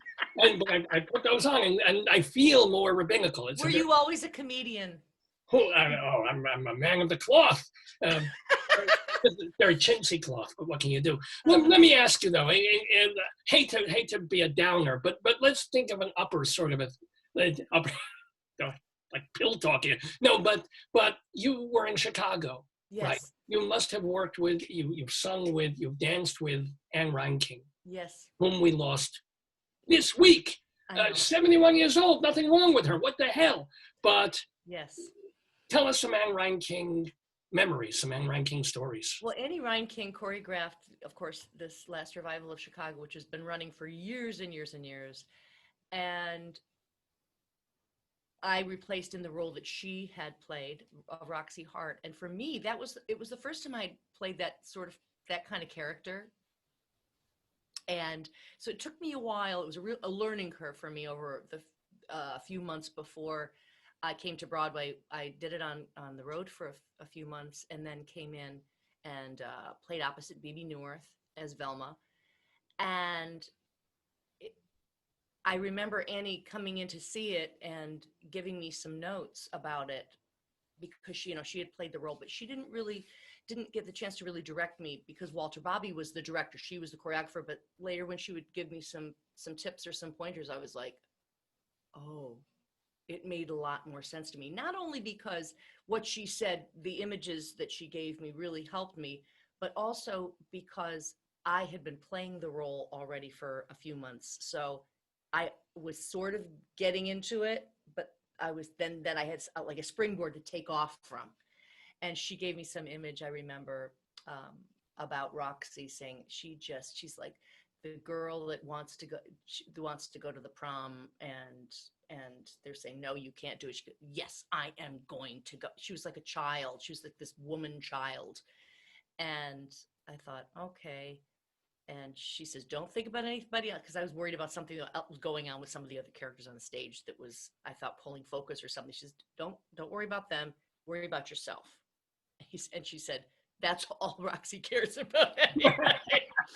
So it was a very good image for me to take off from at that point. And I think it really soared after that. And so I think she had a lot of great experience from playing the role herself, but just the way, the stories that Fosse would tell and the direction he gave, that was all part of who she was, because she was his muse, one of his muses.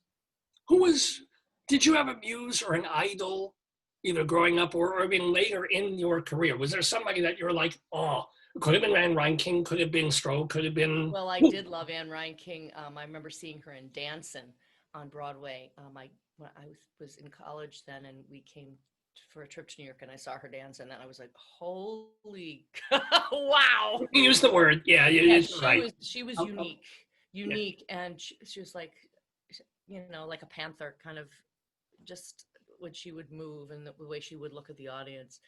She had these animalistic qualities, and yet such poise and technique.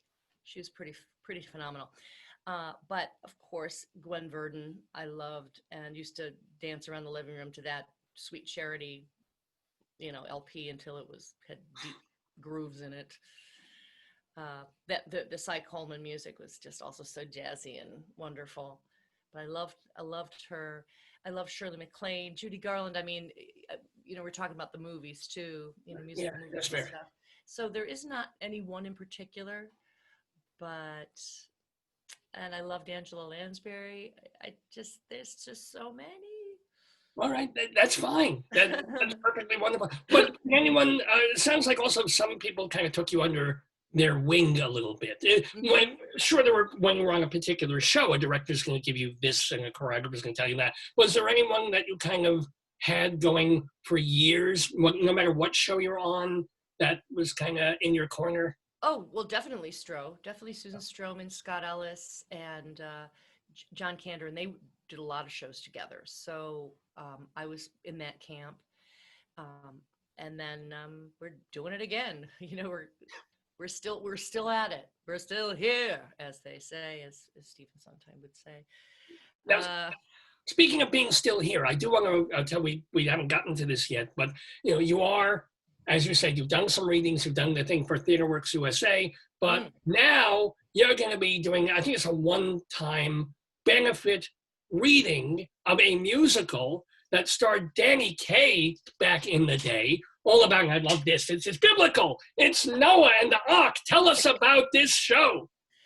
Well, of course, it's about Noah's family. I play Esther, his wife, and it's it's all about our relationships with our kids and what we're going to do when God sends this flood to cover the earth, and how we're going to save our family and all the animals two by two. Right. And but Esther also wants all her sons and daughters to be two by two also coming on the ark. And so there's that part of it that, mom's saying, come on, find yourself a nice girl, find yourself a nice boy. Noah, I want this done before I go.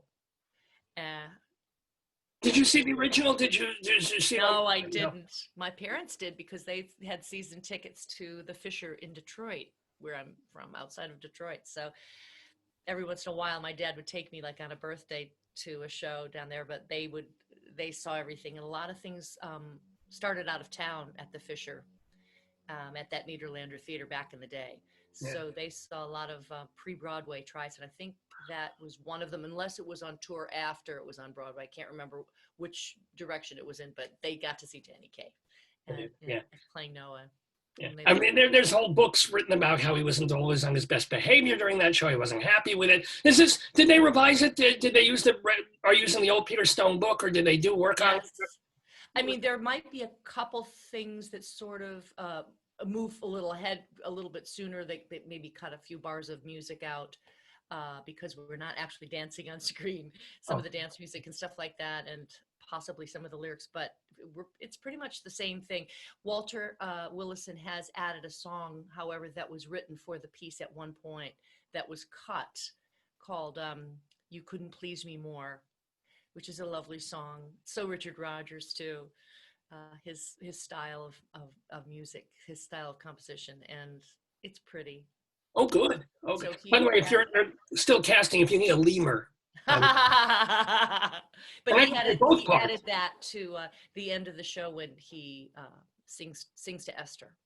Oh, very, very nice. So, by the way, when is this? How do people watch it? And I assume it's a benefit. So yes, it's a benefit for the Actors Fund, one of my favorite charities, and it will be on Christmas night, the night of I think 8:00 EST on Christmas night, the 25th of December. And it will be. And people can go to the Actors Fund website to watch it and to donate. Yes, I believe so. I'm not sure all the different platforms that it's going to be playing on.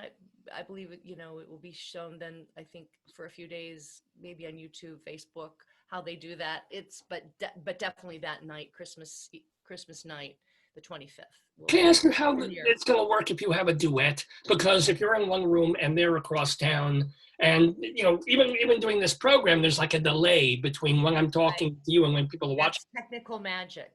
Yeah. What happens is you sing in your space to the music track that you listen to, and you send that video of yourself singing that, and then somebody else sings their video singing to that same track, and then the engineers do the magic and they sync them together, and they put the two talking heads, as it were, or the two faces or two bodies on the screen together. And they'll do maybe one shot of me singing, then maybe Noah singing, then us singing together, depending on how it's going to be interesting to see how they put it together. I haven't seen it yet. So it's pre-recorded. You're not going to be doing it live. Right.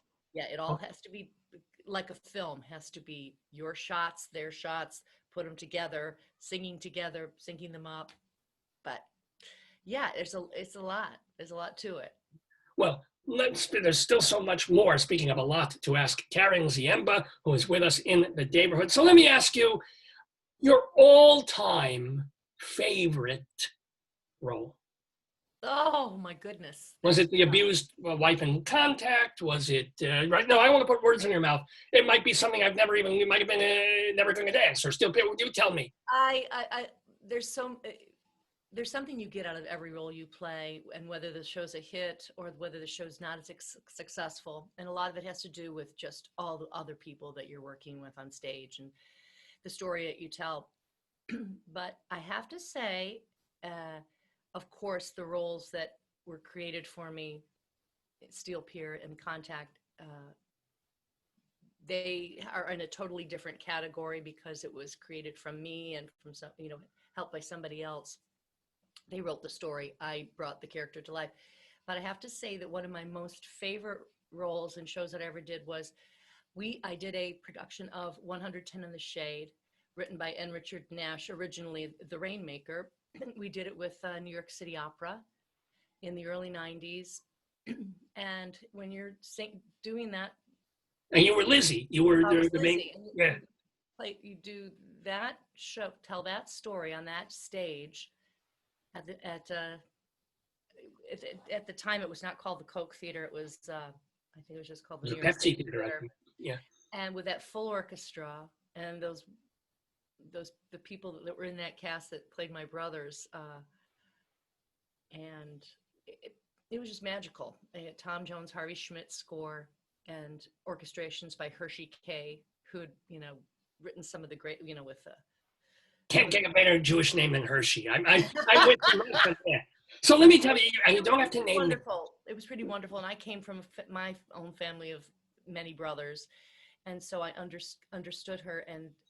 But the music, I think that's one of their greatest scores. It's just beautiful, and it's a very heartwarming story, and it's about somebody feeling like an outsider or somebody who's never going to find love, and she does. And I just. Did you ever identify that or feel like that, or you just had a fairly smooth path in terms of career and life? And because you're got, yeah. Well, sure, you never feel pretty enough. You never feel you're going to find love.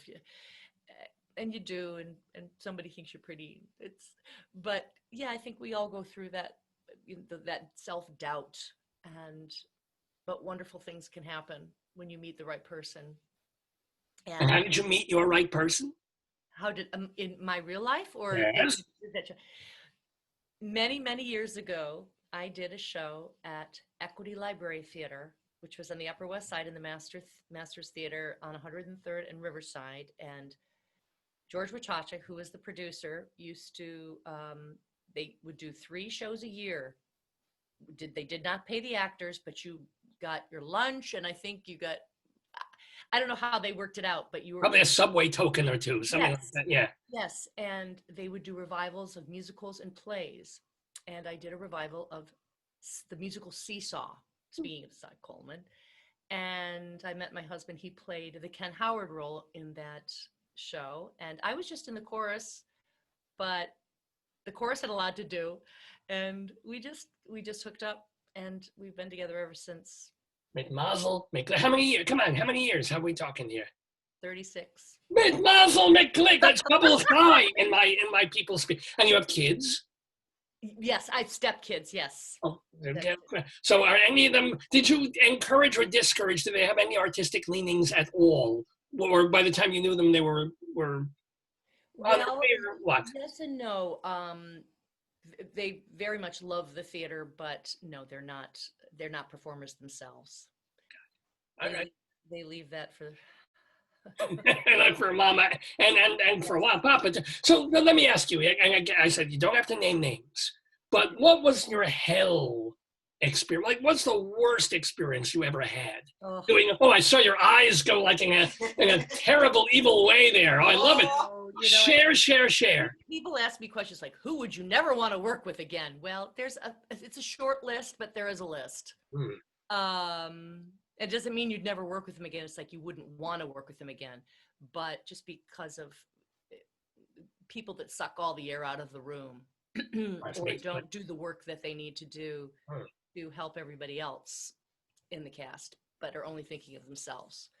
So those people I don't want to have anything to do with, but sometimes because you happen to be cast in the same show, you just got to deal with it. You got to suck it up and try to stay away from them as much as that's right. If they're alive, you don't have to name names. But I was dancing with someone who wasn't doing the choreography and kind of scaring me a little bit, and I just had it. And so as we parted on stage, I started like speaking loudly on stage, like you're the, and so you could hear me sort of like bursting out or kind of having this light nervous breakdown on stage. We finally, as we exited, I started like pounding out. You are the worst. You are so unprofessional. You are the biggest blah, blah. I mean, on and on and on. And I just sort of lost it. Oh, so it wasn't like you were through a character and it had nothing to do with the dance, nothing to do with the character. You just, oh my goodness. Yes. So so we finally got that settled, but it was it's what happens when you don't speak up, when something is going awry and you say, listen, I need you. I need you. We need to get together on this or it's not going to work. And you can't do that. You can't do that kind of stuff on stage. Or you can't not be there for me because I'm going to be there for you. I need you to be there for me. But because I just didn't say anything for the longest time. And finally I just went, wah! You can't hold it in. What happened the next night? Or matinee? What happened? It was chilly. It was very chilly. But it had to be said. Did you, and since we're dwelling in the negative momentarily, did you ever have any Me Too issues? Did you ever, as a female, as a pretty dancer kind of female in the business? I'm so fortunate. I didn't. I think most that was saved for the really, really pretty, gorgeous gals were a little bit more hit on than I was. Nobody, I mean, people took a shine to me, but nobody ever. Well, flirting is not an offense. Right. Flirting is a nice thing, usually. That's right. Yeah. So I was very fortunate that didn't come my way. I wasn't asked to, have a late night dinner or, come to my apartment and we'll work on the scene kind of thing. No, it didn't happen. And Good. I feel for people that had to go through that or felt that they needed to do that to up their game, so to speak. Yes. Well, let me ask you, totally different question, totally different tack. You've been a member of the unions for a very long time. How do you feel that the unions have been handling, since they were fighting with each other for the first part of the pandemic, and now it looks like they might even merge or something? I mean, should they have fixed this months ago, or was it impossible to, in terms of people getting recompense for? I think they've been talking about it for a long time, but until, as we say, that hits the fan, sometimes things don't get done, as we know. I mean, it's like the pandemic itself. It's like, okay, we're going to keep this under wraps until hits the fan, and then sometimes it's boom. It's like we were talking about, like I was just talking about. It's like keeping all these feelings buried, and it's like it has nowhere else to go. So, and then you get in trouble. So maybe it's the Me Too movement. It's like, why did it take so long for this stuff to happen? Now all the stuff is being unveiled. All these different people that have had these, like, sex trafficking rings and these, it's insidious. Yes. So these things that happen for a reason, and maybe they happen in the time they're supposed to happen. It's usually because the bridge is broken and it needs to be mended, or it needs to be thought of in a different way. And I'm so glad that they are now more on the same page. Absolutely. Because we cross over so much. Right. Yeah. I mean, and you're filming things, and I think Hamilton broke the dam in terms of, you can show it on I mean, even Chicago, the movie broke the dam. People are like, what, they're going to make the movie? They're going to close the Broadway show. Who's going to go to see Chicago on Broadway if they're going to go see it in the theater? Guess what? Right. It both worked. It was fine.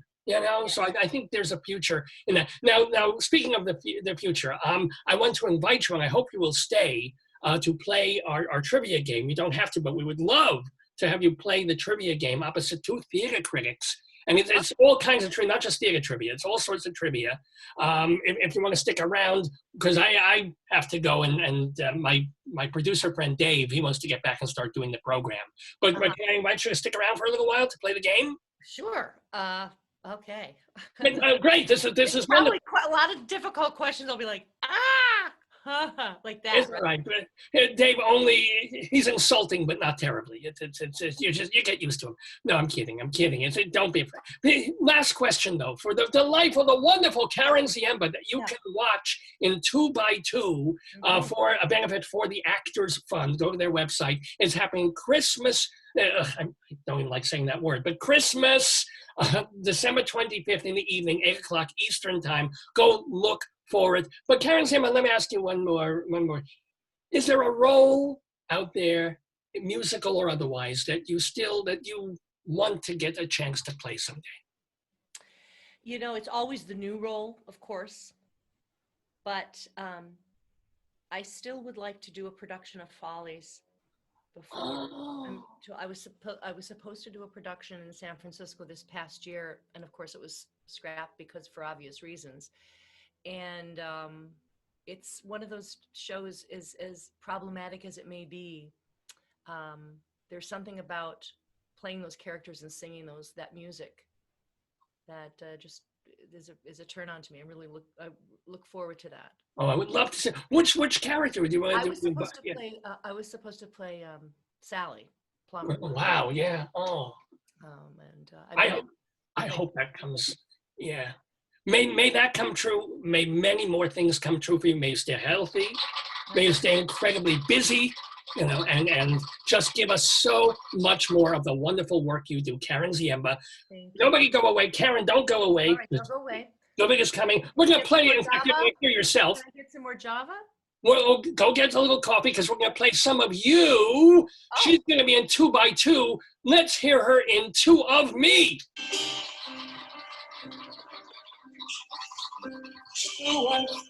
2 of me. Why must I see 2 of me? The young girl I used to be, so wonderfully fair.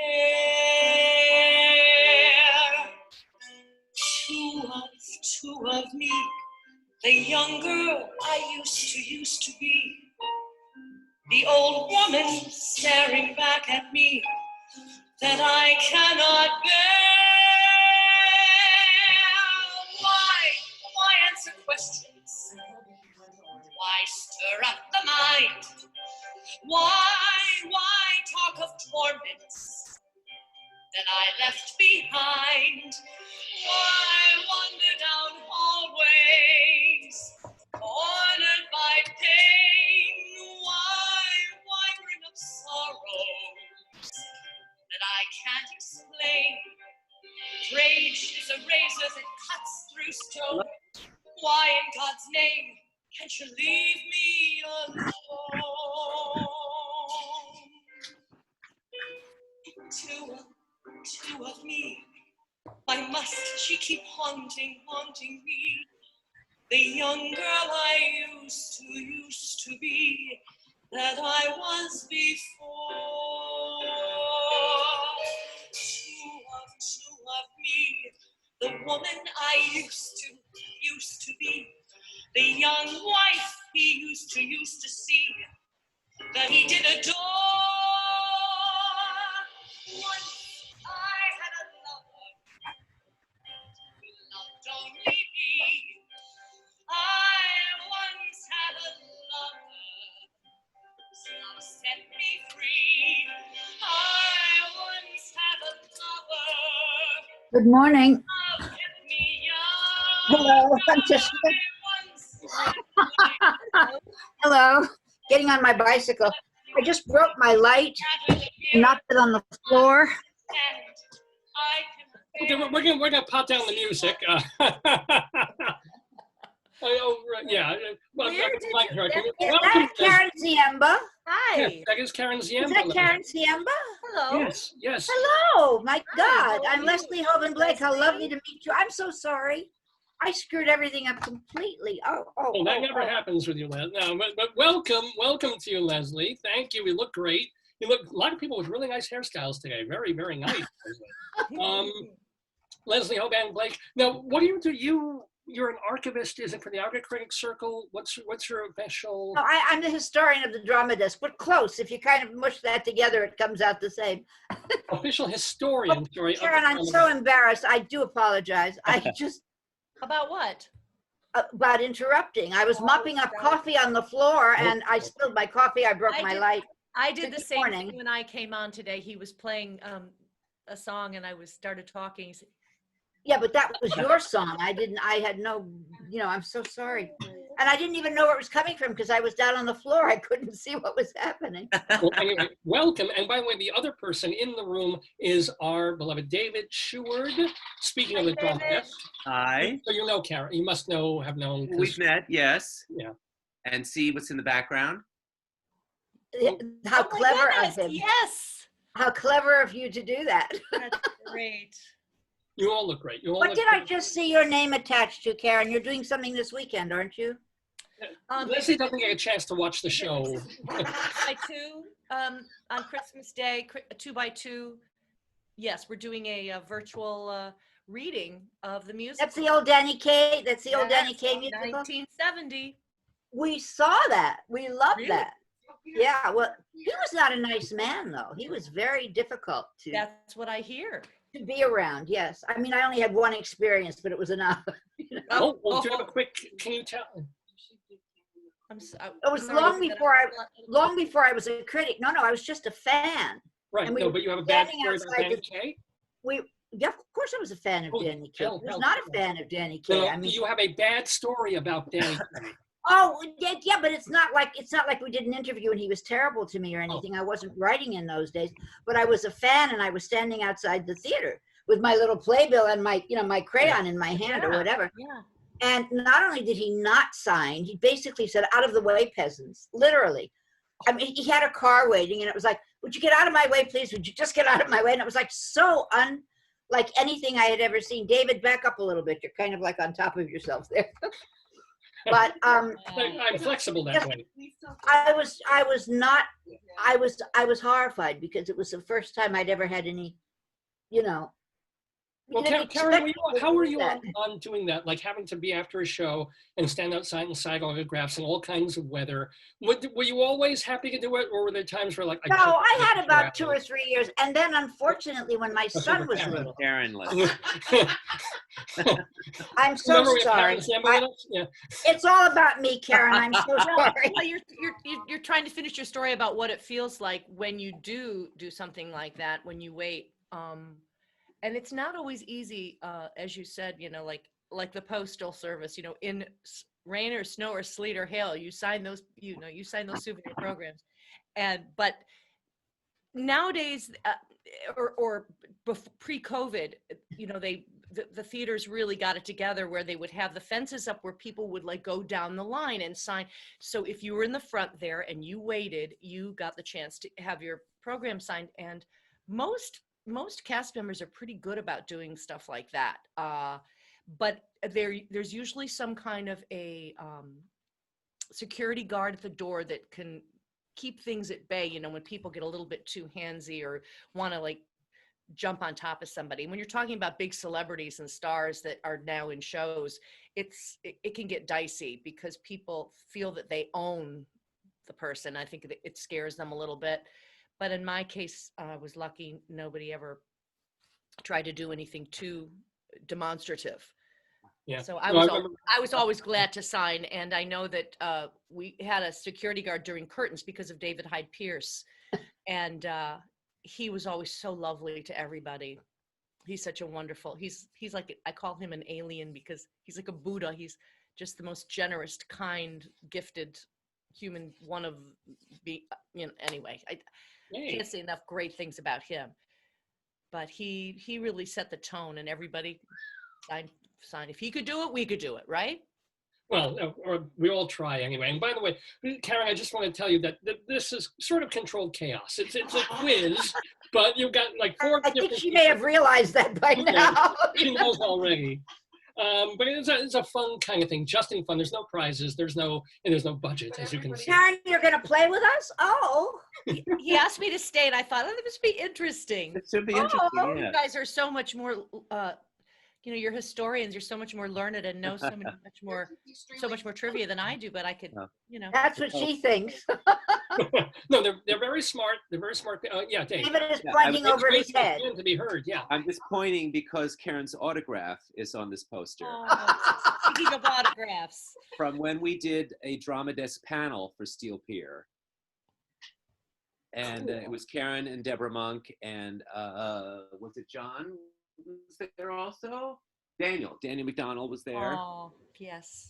And we had the set. I think we had a little. We had Tony Walton was the set designer, wasn't he? He was there too. We had a little model of the set. He explained it, and a couple of interesting things happened in the background that almost led to a bad situation there with June Havoc. Fortunately, it was avoided. Yes, right. Yes. No, you can't just leave it. What? Yes, Well, come on, David. The Yes. drama desk member who is no longer with us was originally supposed to organize this. And this was a person who is not with us anymore, gave sort of the drama desk a bad name, and we allowed him to organize the panel. And originally he was going to have everyone in the cast of, it was about dance marathons in the 1930s. And he contacted June Havoc, who is in real life, the baby June in Gypsy. And she was part of dance marathons in the 30s. And she'd written a play called Marathon 33, which was on Broadway in 1964 with Julie Harris. And I got a call from the press agent who said, "You can't allow this to happen. It'll be a train wreck." June Havoc is furious at the creators of Steel Pier because she's accusing them of stealing her idea. That I wrote a play about a dance marathon, you stole my idea about a dance marathon. And it was like, I had to call the member and tell him, you effed up, you are not in charge of this anymore. And I hosted it and everything was fine. And he had to call June Havoc and disinvite her. But that was on him. That person's initials weren't GL by any chance, were they? I don't even remember, but no, I don't. Okay, you said no longer with us, so I thought maybe that. He's not with us, and that's a whole other story, which will. No, not for now, not for now. But that should happen, okay? But ladies and gentlemen, this is. By the way, you're watching Dave's Gone By. It's just about 11 o'clock in the morning Eastern Time. I'm Dave Lefkowitz. I'm joined by my darling and adorable wife Joyce, and of course, Potato is with us. And we are doing our Today Yesterday quiz with very, very special guest Karen Ziemba, plus our usual special guests, David Sheward and Leslie Hoban Blake. Now, I will explain for Karen the chaos that will ensue and the rules that will ensue. Also, wait, tell her that most guests get 0. Yeah, a lot of our guests, and by the way, Karen, never feel bad.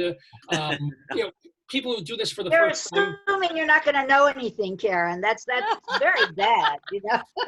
It's to tell her I assume she's gonna ace David and me off the screen. You know, that's what I assume. So there are 10 questions in total. Now, the first thing I will ask you all to do, and I will give Karen the first shot at this, since she is the guest. Could you kindly pick a number between 2 and 12? And do I say it out loud? Yes. Yeah. Just tell us what it is. So you make David guess it. 7. Good. So Karen picks 7, and then ladies first, Leslie. What is your choice of? 6. That's what I always take. Okay. And David Sheward, can you? I don't remember going up to 12 before. I thought it was only 6, but I'll say 11. 11. Wow. Usually I do 6, but okay, 11. So what I'm going to do is I'm going to go to our virtual roll a dice thing. Roll 2 die. I do have to roll 2 die. And we only do this once, Karen. It's not roll dice. Come on. Let's do it. Hold on. Dice roller random.org. Come on. That's what it's called, random.org. And the number that came up, oh my gosh, Karen, you got it in 1, which means the number came up 7. So we roll virtual dice. So you get to choose whether you want to go first, second, or third. Now you're going to ask us each a different question. Well, Right. Yeah, we have 10 questions lined up in order. So you can either answer the first question, and then we'll come around. Everybody gets three questions. Okay, but, I'll go first. So Karen will go first. Smart And move. now I'm going to roll the next die. I'm going to roll again. And we have 7 again. You can't go twice, Karen. So we're going to go. It just came up 7 again. Oh my God. This is, You think you should broke get it? that today. If we were in Las Vegas, we would be rolling. Yeah, Yeah. we'd be arrested for loaded dice. That's what would happen. Right. I guess it's my Well, day, huh? This next roll was loaded in David's favor because it came up 12. You were Okay. closest with 11. So do you want to go second or third? I will go second. Okay, David Sheward goes second. Leslie goes third. That's all for now for just the die thing. Okay, now I will ask you one more time to pick a number between between 2 and 6. 2 and 6. My Karen, can you go first? Yeah. 4. Okay, Karen is going with a 4. And I know, and this goes fast. David, you get to choose second. So what number would you like? Karen chose 4. I'll choose 5. David chooses 5. And Leslie, are you going with your usual 6? Indeed, thank you. And Leslie's going with 6. So, all right, we're going to, what did I do? Oh, that will come in handy later. So we're not going to do anything with that now. But just in case someone misses a question, what happens is each question is worth 2 points.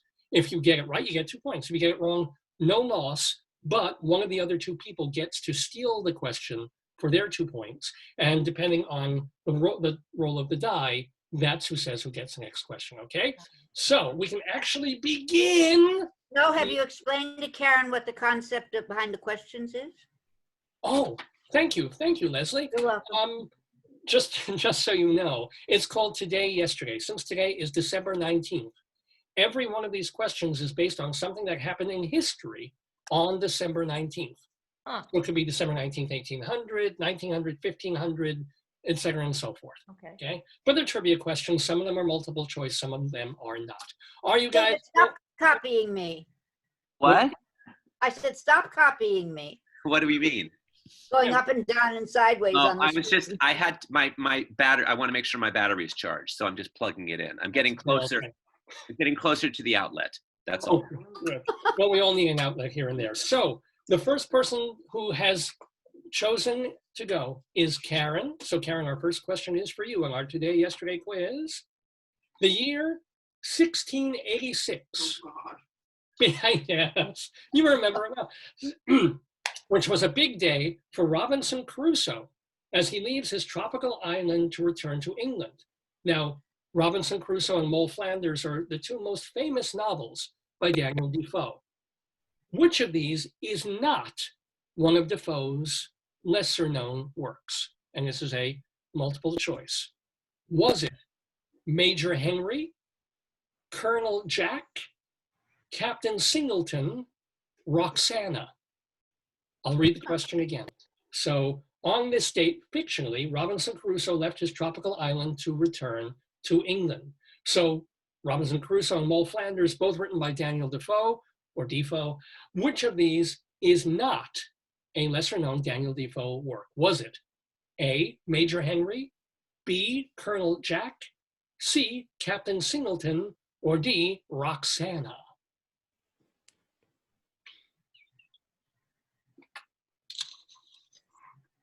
I'll say the Jack. Well, whoever Jack is. The second. Colonel Jack. So that's Jack. Colonel Jack is the first answer given by Karen Ziemba.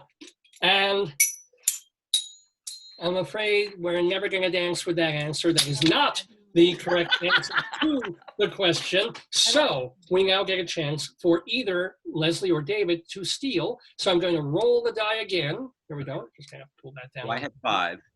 You had 5. So I just have to, why isn't it rolling? Here we go. Here we go. And the number that we came up with is 4, which is closer to David's 5 and Leslie's 6. So David Sheward, you get a chance to steal. Do you need me to read the question again? Yes, please. Sure. Okay, on this date is when Robinson Crusoe left his tropical island to return to England. Robinson Crusoe and Mole Flanders are books by Daniel Defoe. Yeah. Which of these is not a book by Daniel Defoe? Was it A, Major Henry, B, Colonel Jack, D, Captain Singleton, or D, Roxana? Okay, so Karen guessed, was it Captain Jack? No, he won't get you high tonight. That she guessed Colonel Jack. That was not Colonel Jack. correct. Okay. Right. He actually wrote Colonel.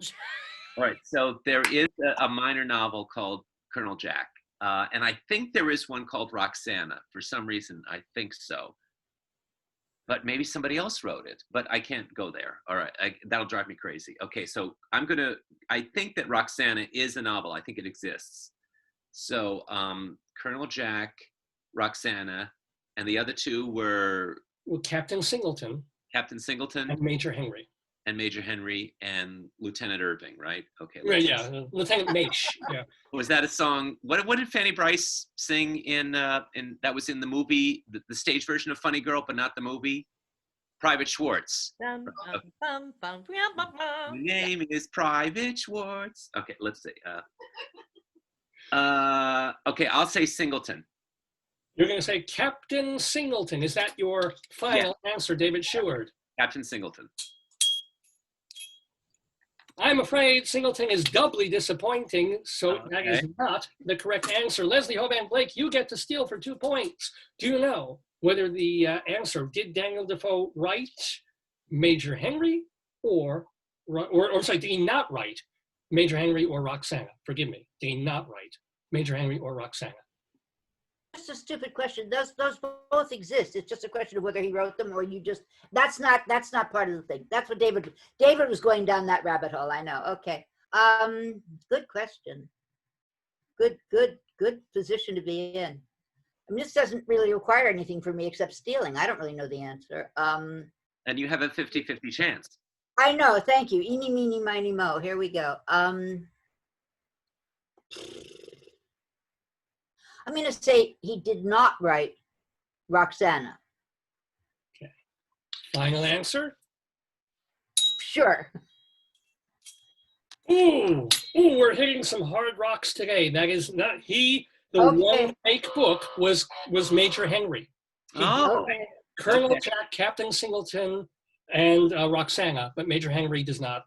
I made that one. Okay. Yeah. okay. So, all right. You should feel good, Karen. We're all on an even playing field. Well, and now the next question, though, does go to our second contestant, David Sheward. Okay. The year, and not the musical, but the year 1776. Okay. These are the times that try men's souls. Oh, he knows it already. That famous line begins an essay in a pamphlet series titled American Crisis. Name the author. Thomas Paine. Wow. Is that your final answer? You waited too long. Is there multiple choice? No, there's no multiple choice. Okay. Yes. Thomas Paine, there was a play called Citizen Tom Paine that was a big hit off Broadway in the 60s. Oh, Directed by Tom O'Horgan, who later did Hair and Jesus Christ Superstar. wow, cool. So yeah. By the way, Karen, David Sheward knows a lot about the theater. Yeah. And then there was also that play Tom Paine recently, that Yeah. other Tom Paine that had nothing to do with Thomas. That was a That had terrible. nothing to do Oh, with yeah. Thomas. Remember? Yes, yes. Yeah. I'm surprised you went for that one instead of, Pulitzer the Prize obvious. finalist. Were they both spelled Paine? Yes. Yeah. One Yeah. was Tom Paine, something about nothing. Yeah, And then Tom Paine, parentheses, based on nothing, close parentheses. Based on nothing, right. Oh God. But And anyway, had nothing to do with the original revolutionary it had nothing to figure do at with all. anything. It was Well, audience. it said it was based on nothing. He told the truth, Well, it was well enough for me. Well enough for me. Oh, Willie Anyway. now. It's Willie now. Yeah. Anyway, and now, by the way, was that your final answer? My final answer is Yeah. Thomas. Oh, it's Oh, I pains wanna get me to to say feel it. correct, David Sheward. Yes, Okay. Tom Paine. David Sheward gets 2 points. He's the first person with points on the board. Well done. Thank you. Leslie, now you get to try and tie David Sheward with your question in the Today Yesterday quiz. The year 1843. Okay, so on this date, published today, December 19th, 1843, at the author's own expense, was Charles Dickens's A Christmas Carol. The first edition of the book was well received, but pricey to produce.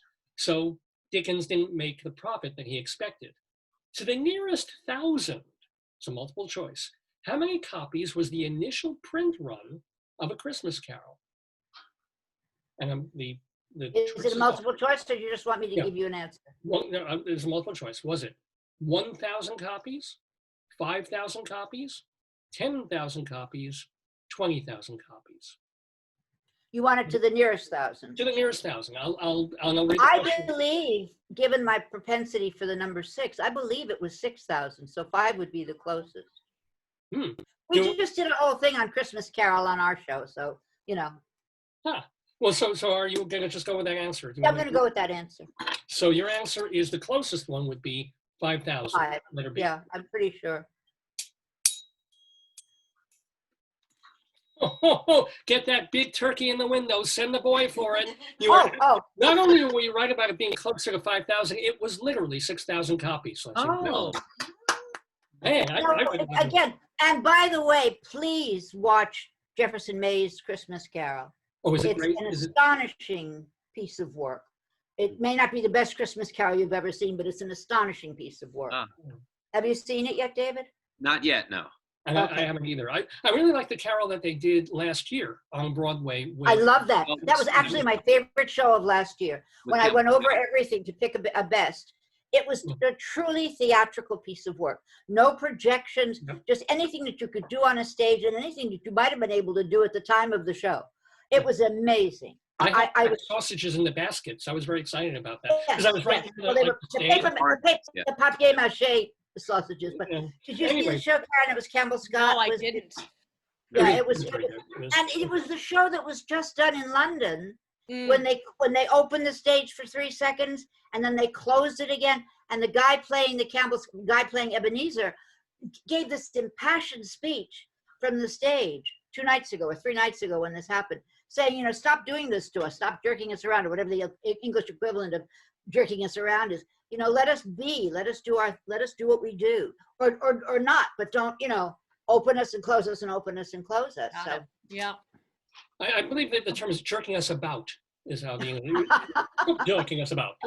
But by the way, the first run of just so you know, you were right, Leslie. And what happened was the first 6,000 copies of Christmas Carol were bound in red cloth with gilt-edged pages, and it cost so much. It sold out, but he still didn't make the profit that he thought because it cost so much to make them. But anyway, yeah. It was one of his, it was really a novella. It really is a 90-minute piece. Whenever you see a movie that runs 2 hours, it's just because it's inflated with all sorts of excess stuff. And When music Jefferson Mays number. does the whole story, he does it in 90 minutes. But what I was going to say is it was too short for him to do what he always did, like with Dickett, with some of the other, I can't come up with the, Oscar Wilde, he played Wilde. David Copperfield, for example, was done in serialized. He would serialize things, and they would be sold a week at a time, and he would make a lot of money that way. Mm. Because even though they were little penny dreadfuls, everybody could afford a penny. So many more people would buy them than when they were books. But this was too short for that. It was really a novella. It wouldn't have been more than 2 episodes and it didn't pay for them to do. The printers didn't want to do that. Cool. I'm sorry, Karen. We do this. You have to forgive No, us. I- I'm this sorry. is the part of the show. We're pedantic.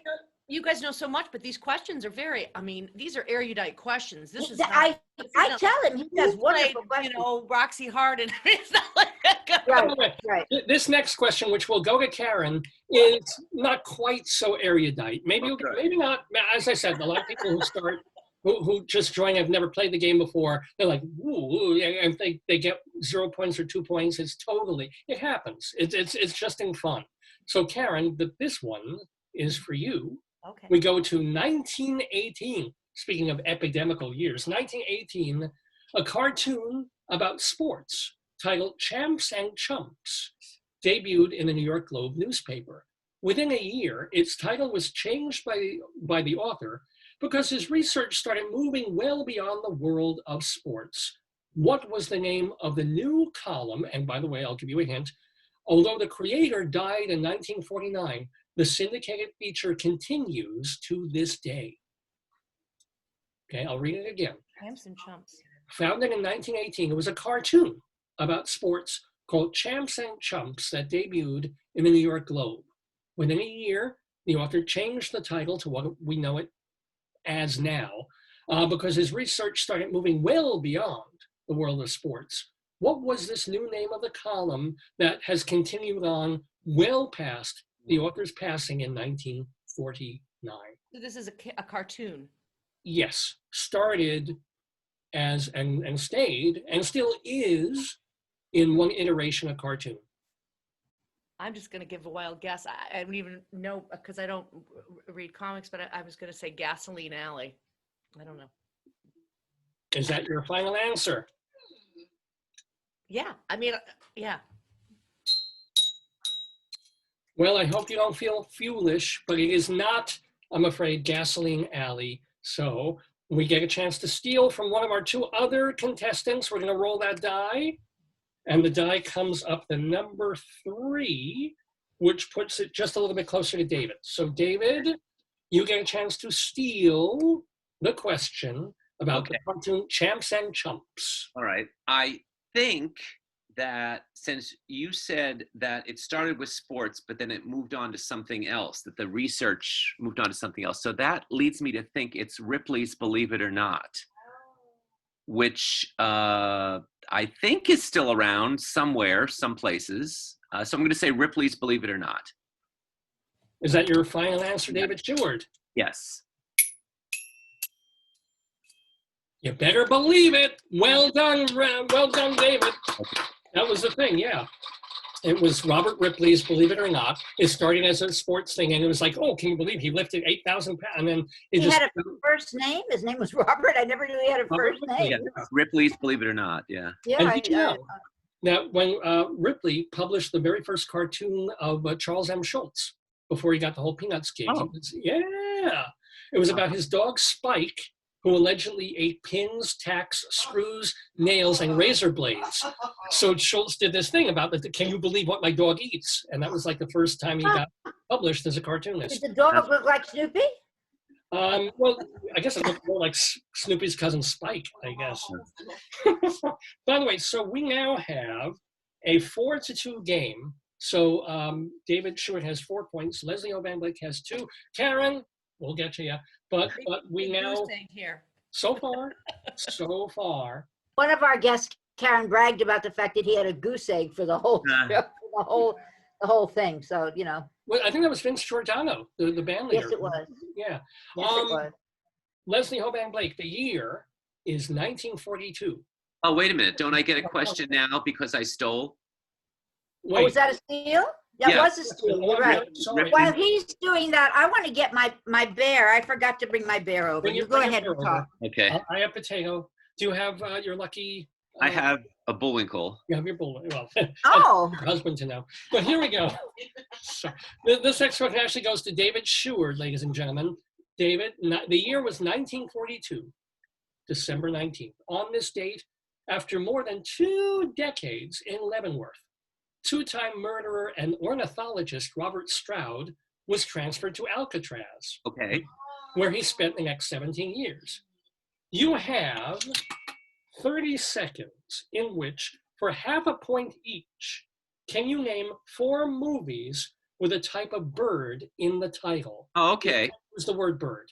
Is the type of bird in the title? Go. Type of bird, but wait.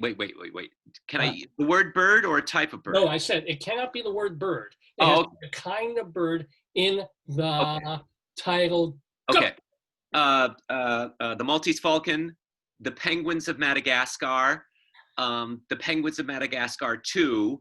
No, come on. The sterile cuckoo with Liza Minnelli, and birds. The pelicans, Mr. Popper's penguins.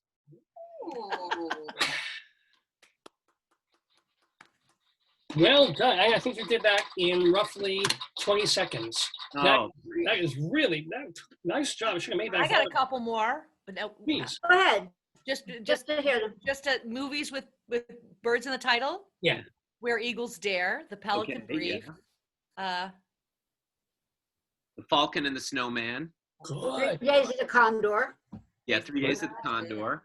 I have a whole list. Pink Flamingos, of course. Yeah, Pink Flamingos, yes. Adventures of Robin Flamingo Kid. Yeah. Another Yes, absolutely. Kid, I love the Sterile Cuckoo, by the way. That was a really there was a wonderful little indie. play called The Waltz of the Stork. but that was That was a play, though. I don't think they make a movie of that. Rooster Cogburn, that's up there. Black Right. Swan, One Flew Over the Cuckoo's Nest, of course. Chicken Run. Chicken Run, yes. You had fun making that list, didn't you? I I sure want did. to introduce you all to Chris, the Christmas bear. Oh, hello. how do you do? Hello, he's very adorable. Is he? Are his eyes okay? He's suddenly wearing glasses, or what's? He's old. He's saying no. By the way, I'm sorry, but I meant to have him out, except I spilled my coffee. I was busy cleaning. Oh it yeah, up. keep him clean and keep him okay. He's fine. He's dry. Well, they're more like John Lennon glasses than sunglasses. They're very Yes. yeah. They're gonna make fun of your glasses till I take them off. Okay, Oh. there you go. Yeah, but now he can't see. It looks like a mouse, right? He doesn't look.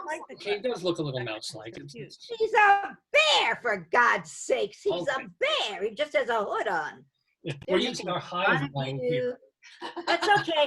Wait till next week when your stockings have lumps of coal in them. Then see how funny. Call my agent. Call my agent. Leslie, I'm Jewish. I always get a lump of coal in my stocking. I don't even get a stocking. Come on. Anyway, we have a 6-2 game. David's really racking up the points. But now, Karen Ziemba, you can still, there's still time. You No, can- wait. It's It's my turn. Leslie's turn.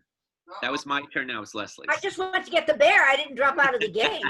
Sorry. We need a fight bell. Leslie Blake, this question is for you. Oh, she has the live animal. Yeah, oh, She has a oh, real live oh, animal. are we going to see a pet? Oh, this is so exciting. Yeah, here's a pet. Oh, how sweet. Oh my This God. is Gertie, and she's a rescue dog that Bill Berloni and his wife Dorothy helped find after Bullets Over Broadway. Remember, I worked with them because I was the dog lady in that show. And what Yeah. kind of, say what? This Gertie, she's a rescue. You know Bill Berloni, right? Yeah, the animal trainer. the guy, dog yeah. trainer. Yeah. They helped me find this little rescue. And But what kind, do they know, is it a mutt? I think she's a cross between, she's Heinz 57, but I think she's got, of course, some terrier in her, but with her colorings and things, I think she's maybe a Sheltie, a little bit of border collie because of the coloring, but she's a good girl. Right? Oh, she's Love She gets adorable. some points for How that. long have you had her since Bullets? Is how many years now? We've had her for about 4 years. Yeah. Oh, what a sweetie. When she Oh. hears voices on the Zoom, she wants to be involved. Of course. Always is underneath my feet The during. Pelican Brief. Mm. She Yeah. said Pelican Brief. I know she, Oh, you yeah. did? Sharon Okay. said- That was one of Sharon said mine. that. Yeah. Okay, sorry.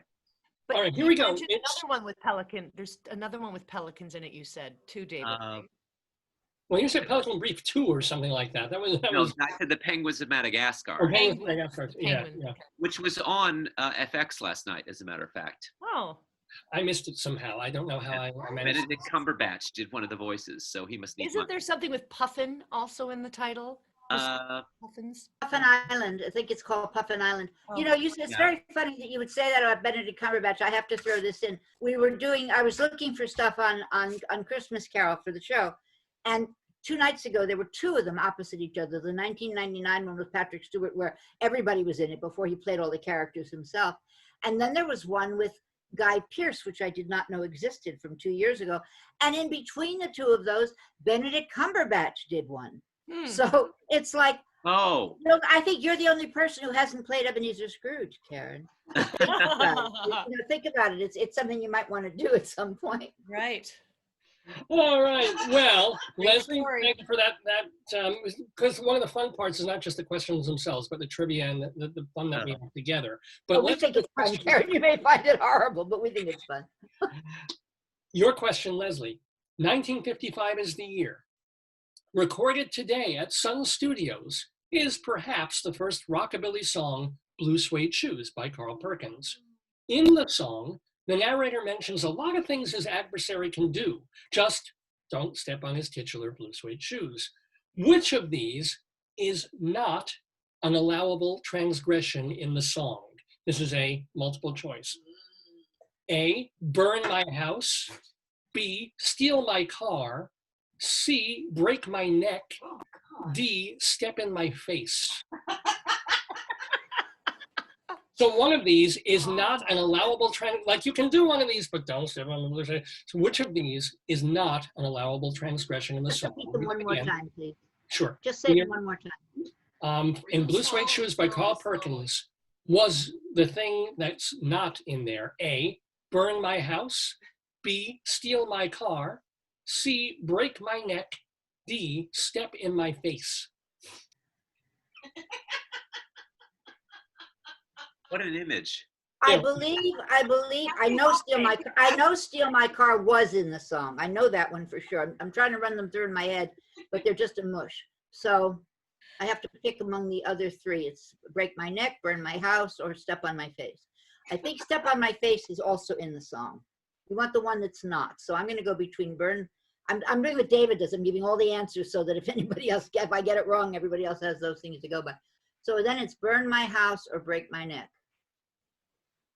I'm going to say Break My Neck is not in the song. Is that your final answer? Yep, for now. That's it. Well, Leslie, you can do anything because that is the correct answer. It was Break My Neck, but just for the sake of verismo or whatever the word would Are you be. going to play the song? It's not step on my face, it's step in my face, which is somehow even more horrible. All those things you can still survive, but if you break somebody's neck, they're dead. So Yeah. it was anything that could happen to you, you could still survive. Also, I think those were all rhyming lines, and I don't think neck is a good rhyming line. I was so. just thinking that neck doesn't rhyme with a lot, except Yeah. heck. Heck, Right, Heck. yeah. Drek, but I don't think he would have thought of Drek. Send me to heck. Check. You can come to my house and serve me dreck. You can, but do not break my neck. I don't And know. then I can go to heck, and then send me to heck. Yeah. Oh. Go out to dinner and pay the check. Well, actually, it would work with. Oh, pay the check, yeah. Yeah, Pay the check. Oh my goodness, yes. yeah, there are. See, we're all songwriters here too. We're all. Pay the check. Go Same. listen to music and enjoy some Beck. Oh, yeah, that's right. So we have a 6-4 game. David leading, Leslie by 2 points, and Karen. No, now you get your third question. I know. You only had 2 questions to answer. So I'm far. learning so much, though. I love this. Great. Yeah. And by the way, Oh, Winkle. so great that you're being a contestant with us, and I'm glad you're enjoying this because it's wonderful We having love you. her puppy. We want And we- her yeah, to you- her baby. When all else fails, hold up your puppy again. Right. Now get your sympathy points. Okay, the year. Said from a man holding Bullwinkle. My show was canceled. Give me some points. Where's Rocky? If you push him forward, he looks so big. Christo. There he Oh, is. there. Now he That's looks like a giant. I don't have them with me, but I have 2 bobbleheads, Boris and Natasha. Oh, They're so love it. cute. Yeah. Are you here in New York, Karen? I'm sorry? Are you here now? Are you here in Yes. New York? Yes. No. I think Melania Trump wants to try out for Natasha in the musical.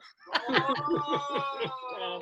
I don't know if she's bad enough though. I think Laura Benanti is going to get the role. Yeah, well, of course. She could just plagiarize somebody's lines in the script. That's fine. Joyce is saying she can just plagiarize the lines like she did in Oh, the yeah. introduction. Yeah. All right, here comes the next question. Now this does go to Karen Ziemba. So you love theater. You love movies too. So this could work. 1964 was the year. Released today in France is what will be the final film by Danish director Carl Theodor Dreyer. His career started in 1919, and he's best known for the 1928 masterwork that covered very often in close-up the life of what iconic personage? I'll read that again. 1964, this was the day in France that the last film by Danish director Carl Theodor Dreyer was released. His career started way back in 1919, but he's best known for the 1928 masterwork that covered very often in close-up the life of what iconic personage? Joan of Arc. Hmm. Jeanne d'Arc. Is that your Yeah. final answer though?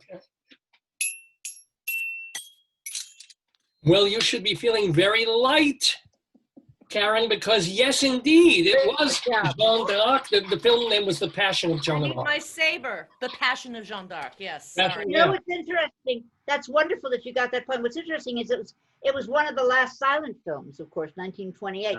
And Falconetti was an Italian actress who spoke she didn't speak French or any. She spoke Right. Italian. And she never did another movie. And That she's was lucky because she didn't really have to. It was Well, all that's the about- whole point. There was nothing to say, but it was her face. They wanted Right. that peasant. the whole movie is like, It was marvelous. yeah. And I wouldn't have known that. I mean, the fact that it was, this silent movie, and then of course 1964, but still, I wouldn't have known that had I not been a TCM whore. Oh, Exactly. Because That's I've how. seen that film, and I find it fascinating. Mhm. It's like hard to watch after a while, but it's fascinating. And also, my neighborhood, I live right on Jeanne d'Arc Park. Joan of Arc. Oh, Which is a wow. beautiful statue, which was built in 1915, which is just Wow. at the end of my block. just before she became a saint, or not just before, but before she became a saint. Oh, I don't remember when did that happen, or not when she was martyred, but oh wow. Have any of you ever gone to Reims, the place where she was killed, Reims in France? There's a cathedral of Reims. Reims is spelled R-E-I-N-S, but it's pronounced France. Oh. And there is a life-size statue in ivory, embossed and whatnot, in the lobby or slightly inside of the church. And I thought to myself when I got there, first you burn her and then you put up a statue to her. Thank you very much. The statue itself was like, it was probably weighed a ton because it was made of ivory. And she was a tiny thing. She was under like 4'11" or something, But it made me so angry to see that statue where I saw it, where they actually done her in. Things, they become, they were tortured on Earth, and then suddenly, let's make a statue. I just before we move, just one thing that was the last production of Shaw's St. Joan on Broadway was very interesting. Was with Condola Rashad. Yes. And I went to see it at a preview, and there was this old white guy with his wife talking through the beginning of the play very loudly, and people were turning around and shushing him. And Condola Rashad comes on with Patrick Page, and they have the first scene where she's introduced. And after a couple of minutes, this old guy in front of me says in a very loud voice, "Is that black woman supposed to be Joan of Arc?" Wow, did they burn him? No. But it was just like, what? Man, well, she's supposed to be dark. I mean, Joan of Arc. Okay, I just had to get that Theatrical license. Yeah, I had to get that in. Yeah. No, You thank haven't gotten to the punny side. Have you gotten to the punny side of Dave Lefkowitz yet? Yeah, no, that's actually that's right. David, we haven't heard you do your since you held up the Bullwinkle. Oh, Mr. Peabody. Whenever I make a really terrible pun, it's David's job to do that line from Rocky and Bullwinkle. Because Peabody. Mr. Peabody would tell these terrible jokes at the end of his episode, and then Sherman would say something like, "Oh, Mr. Yes. Peabody." Yeah. So David, you must be an Aesop's Fable, Yes. Fable, or Fractured Fairy Tales fan. Yes, that too. Oh, I just And think there was a fan. Oh, look at that! Rocky, Look. Yes, Rocky and Bullwinkle and Natasha Yes. and Sherman and Peabody. Yeah. Yes. And Dudley Do Right. And Dudley. Nell, right? Yes. Whoa. All right, we have a game here. We've got David with 6 points, Leslie with 4, and Karen on the board with 2. Yeah! So we have just a couple of questions left. And the next Girl one will power, go Karen, girl power. to David Sheward. He gets our 8th question. Here we go. 1969 was the year. Ringo and George make mere cameos in this release by the Beatles, their 7th and final one of these. Wait, say it again. It's not a multiple choice. I'll read it again. Ooh. The year was 1969.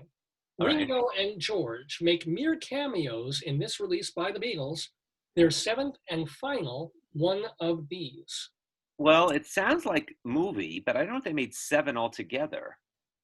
Let It Be. I think it's Let It Be. I think was their last movie, and that was a concert film. I think on the roof or something. It's not Yellow Submarine or maybe no Yellow Submarine. They were all in it. I'm going to say I think and Let It Be. I believe. What was the year you're saying? 1969. So Was- they make their final one of these on this. It was released on this date. I'm going to say Let It Be. I'm afraid we can't let that be. Okay. It is not the correct answer. All right. And so we can have some stealage going on. Let me get to the let me get to our roll of dice. I need to have a clarification though for Karen and myself. Sure. And that is when you say these, it's a Mhm. little like Alex Trebek saying, you know, and you get the wrong thing. Are we looking for a title or are we looking for a genre? It is kind of both. Okay. all I right. can't. I really I cannot be more specific. Okay, fine. I just wasn't sure if it was because the way it was phrased was confusing. So speaking of which, Leslie, you do. I Oh, rolled a I 6 get on it. the die. I rolled a 6, so you can take your shot to So steal. you actually hit the 6 on the nose, huh? Okay, Yeah. go ahead. So Say again. again, I'm sorry. 1969 was the year. Ringo and George make mere cameos in this, released by the Beatles. Their 7th and final one of these.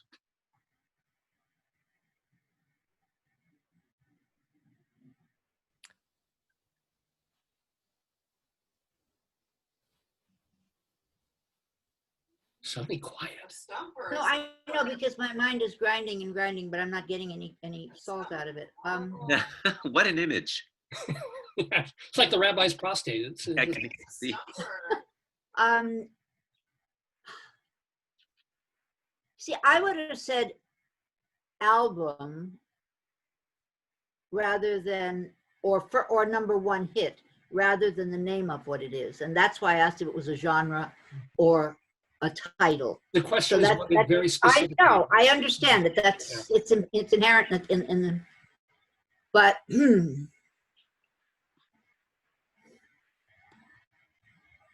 I probably would have gone for Let It Be also because I don't remember the other two in it. At all. Okay, all right. I'm gonna say they're one real flop, and just for the hell of it, because I don't know the answer. The movie Magical Mystery Tour. Is that your final answer, though? Yeah, I don't really have any. I'm tapped here. I'm afraid they won't be coming to take you away, Leslie Blake. That is not the correct answer. And so, Karen Ziemba, you get to possibly steal this question. 1969, Ringo and George make cameo appearances on this release by the Beatles.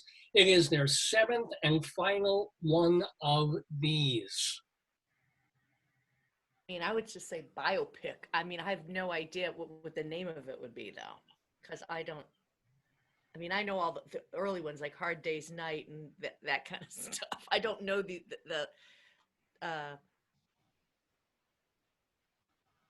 Did she pass? but it sounds like you're talking genre, but you said if one of these. So I would just say it's not really a documentary, but I would say biopic. Is it a biopic about the Beatles? I'm afraid this one gets the goose egg for everybody. Would it help if I said this coming week is the perfect time for it? Think about Christmas or the holidays. Help. David, you're on it. You're on it. What do they do with Christmas? Their final Christmas album? I don't know. Yes. Every year, starting with their fan clubs, they would release a Christmas special album. Oh, I the last time they did that. You never heard them? They're very weird. They're very goofy. They're very playful, and they got weirder and weirder as the Beatles got weirder. Oh, I didn't know that. Yeah, but so that was the last time they released anything. So you're talking about a vocal cameo, not an actual cameo, like on film. This is like just their voices singing. Yeah, in other words, the last record is about 7 minutes long, and Ringo appears for like 15 seconds, and it's mostly So John it's and their Yoko and vocal. Paul. Yeah, A vocal cameo. Right. Which is different than when I think of a cameo as an appearance. I do plead to the judge. I do plead to the interlocutor here that actually was a very misleading question. And I know you be must have Dr. been Sue now. But the word these, the word these, I really won because I really won that. Count the votes. You guys, to name all the films that they've done. Of course, Hard Day's Night. Help. Help was another. Hard Day's Night, Help, Magical Mystery Tour, Yellow Yellow Submarine, Submarine. Yellow Submarine. Let It Yellow Be. Submarine. Yeah, Let It Be. And I think It's not Magical really a Mystery film on television. Was it- Magical Mystery Tour. that was a TV show, wasn't it? It was I a think- Magical Mystery I saw it in the Tour, they did theater. on I saw it in the it was a theater. movie. It was But I released think as those a are, film. that's it, isn't it? They didn't do 7. I think they just did 5 or 6. I mean, Ringo Starr later did The Magic Magic Christian, Christian. but that Yeah. wasn't all of the Beatles. Yeah. So And George Harrison did something too, didn't he? Yeah. George Uh, like Say that Wonderwall again? or something. He scored Wonderwall or something like that. Or yeah. And John Lennon was in How I Won the War or something. Yes, he Oh, was was he? indeed. Yeah. Yeah. He starred in it. Oh, yeah. Anyway, sorry. You'd like that one, David. If you haven't seen it, you'd like that. But I it was should an have a hint album, a there. Christmas album of all That's things. I had interesting. no Wow. idea. Never would have that. gotten it. Well, it wasn't. It was a special thing for the fans. I mean, it wasn't something that, Right. that the It general wasn't a public general would get. release, but they. Now I have to go try to find that on eBay for my sister, who says she has everything of the Beatles, and I bet she doesn't have one Should of have those. heard of it. You can listen to them on YouTube. They're all there. You can Oh, actually go okay. listen to them. All right. All right, we have at least one more question before what was going to be a tiebreaker, but I don't know. So let's see, the 9th question, that will go to Leslie. So Leslie, you can potentially tie David Sheward with this question right here. Are you ready? We're both, Chris and I are as ready as possible. Yes. The year you'll get this. 1971. Yeah, was put the year. whammy on me, David. Go ahead. I love I am it. telling you, you'll get this. Some of the Okay. questions are harder than others. Released today in New York is A Clockwork Orange, based on Anthony Burgess's novel. The film's legendary director made only one other film in the 1970s. For one point, name the director, and for the other point, name the movie. Stanley Kubrick is the director. 1970s would be, hang on now. I think 2001 was in the 60s. So it was probably 2010, which was the sequel to 2001. Oh. But I'm not sure. 71, you say? No, I'll say it again. Leslie. Clockwork Orange came after 2001. I know that for sure.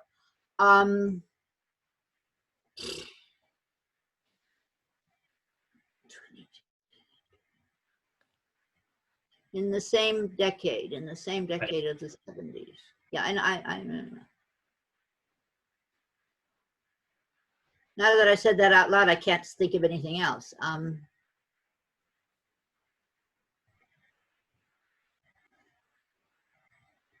going to go for that. I know I have 1 point. I don't know if I have the other one.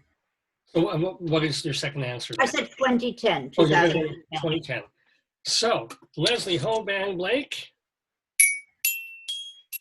you have put another cube brick in the wall. However, Only one. 2010, the year is not working for you. So one of our other contestants gets to steal perhaps 1 point. So let me go to our magnificent roll a die. Okay, and the number comes up 4, which is Karen's number. So Karen Ziemba, I'll read the question again, and you can maybe steal this question. 1971 was when A Clockwork Orange was released, based on Anthony Burgess's novel, but the film's legendary director, Stanley Kubrick, made only one other film in the 1970s. For 1 point, can you name that film?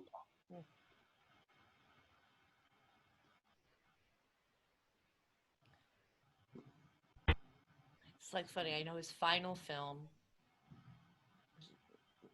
that one with Tom Cruise and Nicole Kidman, but that was recent, which I hated that film. Everybody hated that film. Oh, I like Alan Cummings' part. and also he did. This was not the 1970s, but wasn't he also the director of The Shining too? Was that his? That I'm was. not allowed to help or coach or Oh, okay. 'cause that might be the right answer actually. So You know, I think that was done in the 80s, but I'm going to say that anyway. I'm not really sure. The Shining. I thought that was his, but I think that was later. Yeah.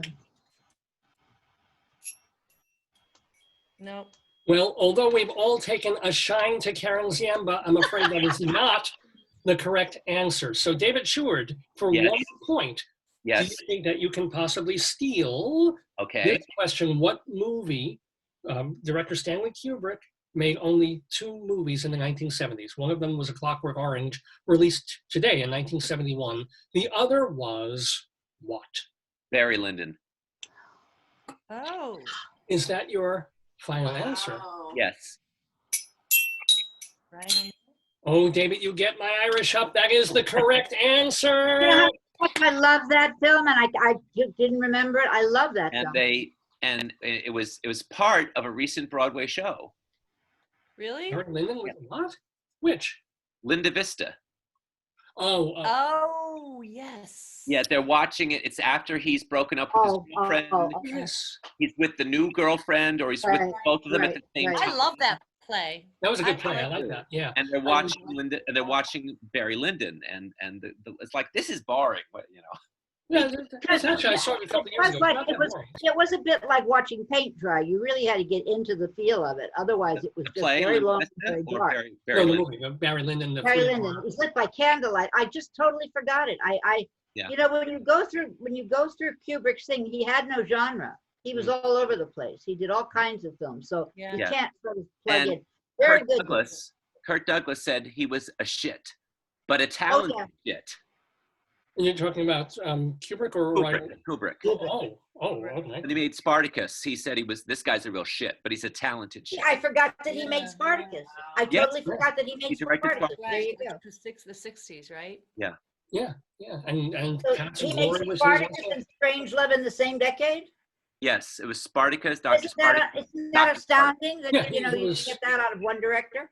Yeah. Spartacus. All right, let's do this again, David. So, Strange Love, Spartacus. 70s was Clockwork Orange, Clockwork Orange, Barry Lyndon. Barry Lyndon. Keep going.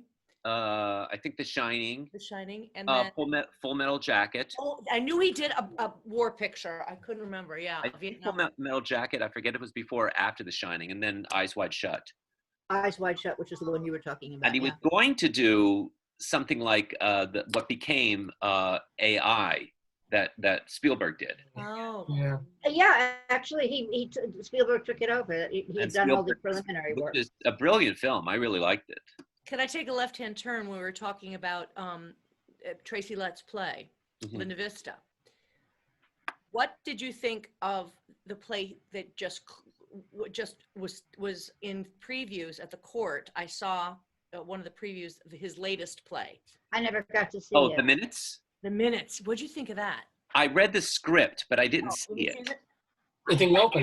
Nobody could, the Right. critics we're couldn't not- get with it. I saw it in previews. I was just wondering if you could. Yeah, we're not invited until just before it opens. Yeah, you're special. However, and we don't have to pay either. Right. Oh, yeah, go tell everybody that, David, so they're really They haters, know that, right. Matt. It's not a secret. What did you think about it? Yeah. I What did did you read think the about script. I did read the script of The Minutes because I am a member of the committee of the American Theater Critics Association that awards the best play presented regionally Ah, every year. And I think it's a fascinating play. It's really weird and strange and bizarre. yeah. But I'm really curious to see it. It's scheduled to open in March 2022, I think. Mm, They're going to do it in We 2022. should all live and be well. right. Exactly. But I thought it was a really interesting. I don't want to say too much for people who haven't seen it, but it's really weird. It's Yeah. it's like an Sounds like it stuck with you, Karen. Yeah. Did like you? an Ionesco play mashed up with a Tracy Letts play. It's really weird. Really? Wow. Okay. It's very bizarre. I just noticed the time, and I have to be somewhere at 12. So, Oh yeah. Well, actually, we're down to our last question. got which No, is- World. I'm one of the ones who makes this thing take forever, but today I have to do something. No, I'm no, sorry. we're actually basically, yeah, David, what? I just And wanted to can ask Karen Karen a come question. back and play with us? Karen, can you come back and play? You're good. Sure. You I might just wanted to ask Karen a question. Yes. In Prince of Broadway, during the curtain calls, was it in alphabetical order? I don't believe so. Because I noticed that it was Michael Xavier, Michael Yazbek, David Yazbek, and then you. And I thought, oh, that's weird. She got the last curtain call. You Is know, it it's possible. It's probably because I was the oldest person. In Oh, okay. the I thought it was, but I noticed it was. And it was one of the few shows that has cast members XYZ. Yeah. So I thought, that's really weird. Did That's they do? possible that they did it that way because we were all kind of like on equal footing, but Yes, yes. And it was such a fun show to see. oh, we were Well, talking about this- that earlier. David and I were talking about that earlier. It's just Actually, it was Rabbi the Solomon. chance to be part of his troupe before his passing was such a gift to me. Yes, Mm. yeah. Well, anyway, this has been retrospective. a gift to have all of you guys on Dave's Gone By playing the Today Yesterday quiz. First of all, let's tally up the figures. The winner. Oh, we're done. There are no more questions. There's one more question, but I know you've got to go, and I think we're good. We're good. We have a clear winner, and that winner is David Sheward with 7 points to Leslie Hoban Blake's 5, and Karen got on the board with 2. I got on the board at least. Wow. Who gets the next question, David or myself? I'm sorry, what was that? Who gets the last question? Wait, that's all right. Let's do the last question. That's great. Dr. And Seuss. I everybody can, just want to play to the end, to the bitter end. they're so competitive. All right. Here's a quick question. It's for all of you. All of you jump in, or we can do the. Well, I can leave and then you can talk about me. You know, that's the way that goes. Karen, do you have pen and paper near you by any chance? Yeah. Wow. Okay, great. So what we do, just for funsies, it's the last question of the day. And what I'll do is a 3, 2, 1 countdown. You'll all write down the answer, and kind of like in Final Jeopardy, when I say go or count down, you will show your answer, and we'll see who gets it right. So when you're ready, the question is the year 2019, Mm-hmm. and it's a multiple choice. In Cairo, New York, scientists are amazed to discover fossils that are 386 million years old, more than 2 million years older than the previous record for this particular artifact. What was preserved? And the choices are A, In frogs. 2019. Yeah, in 2019, in Cairo, New York, Okay. All right. scientists found fossils that were 386 million years old, 2 million more older than the previous record for this kind of fossilized artifact. What was preserved?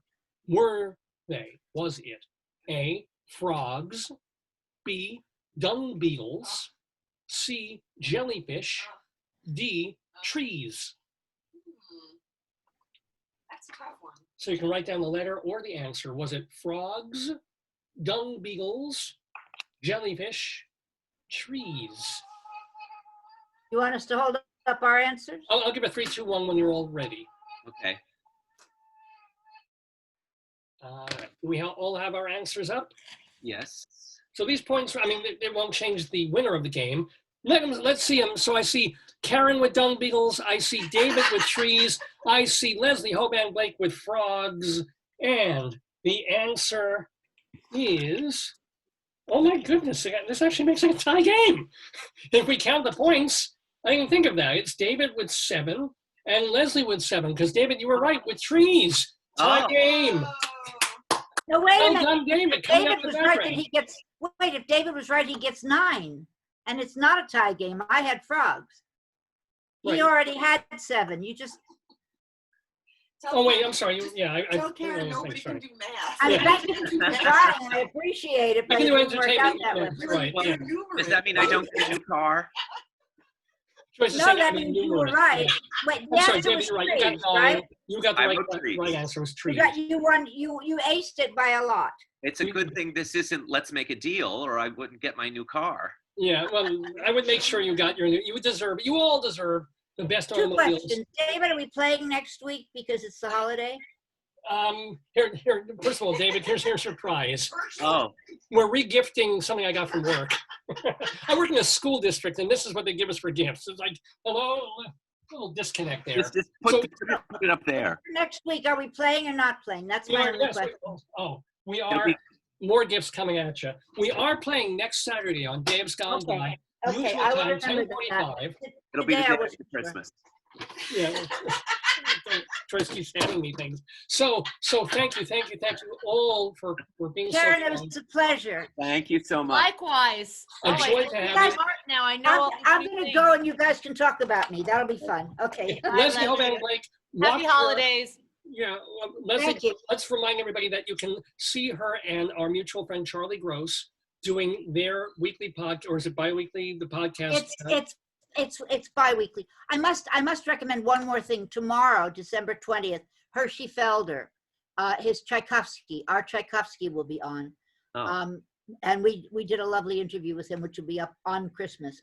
So, but it will be past the date of the show, which is tomorrow.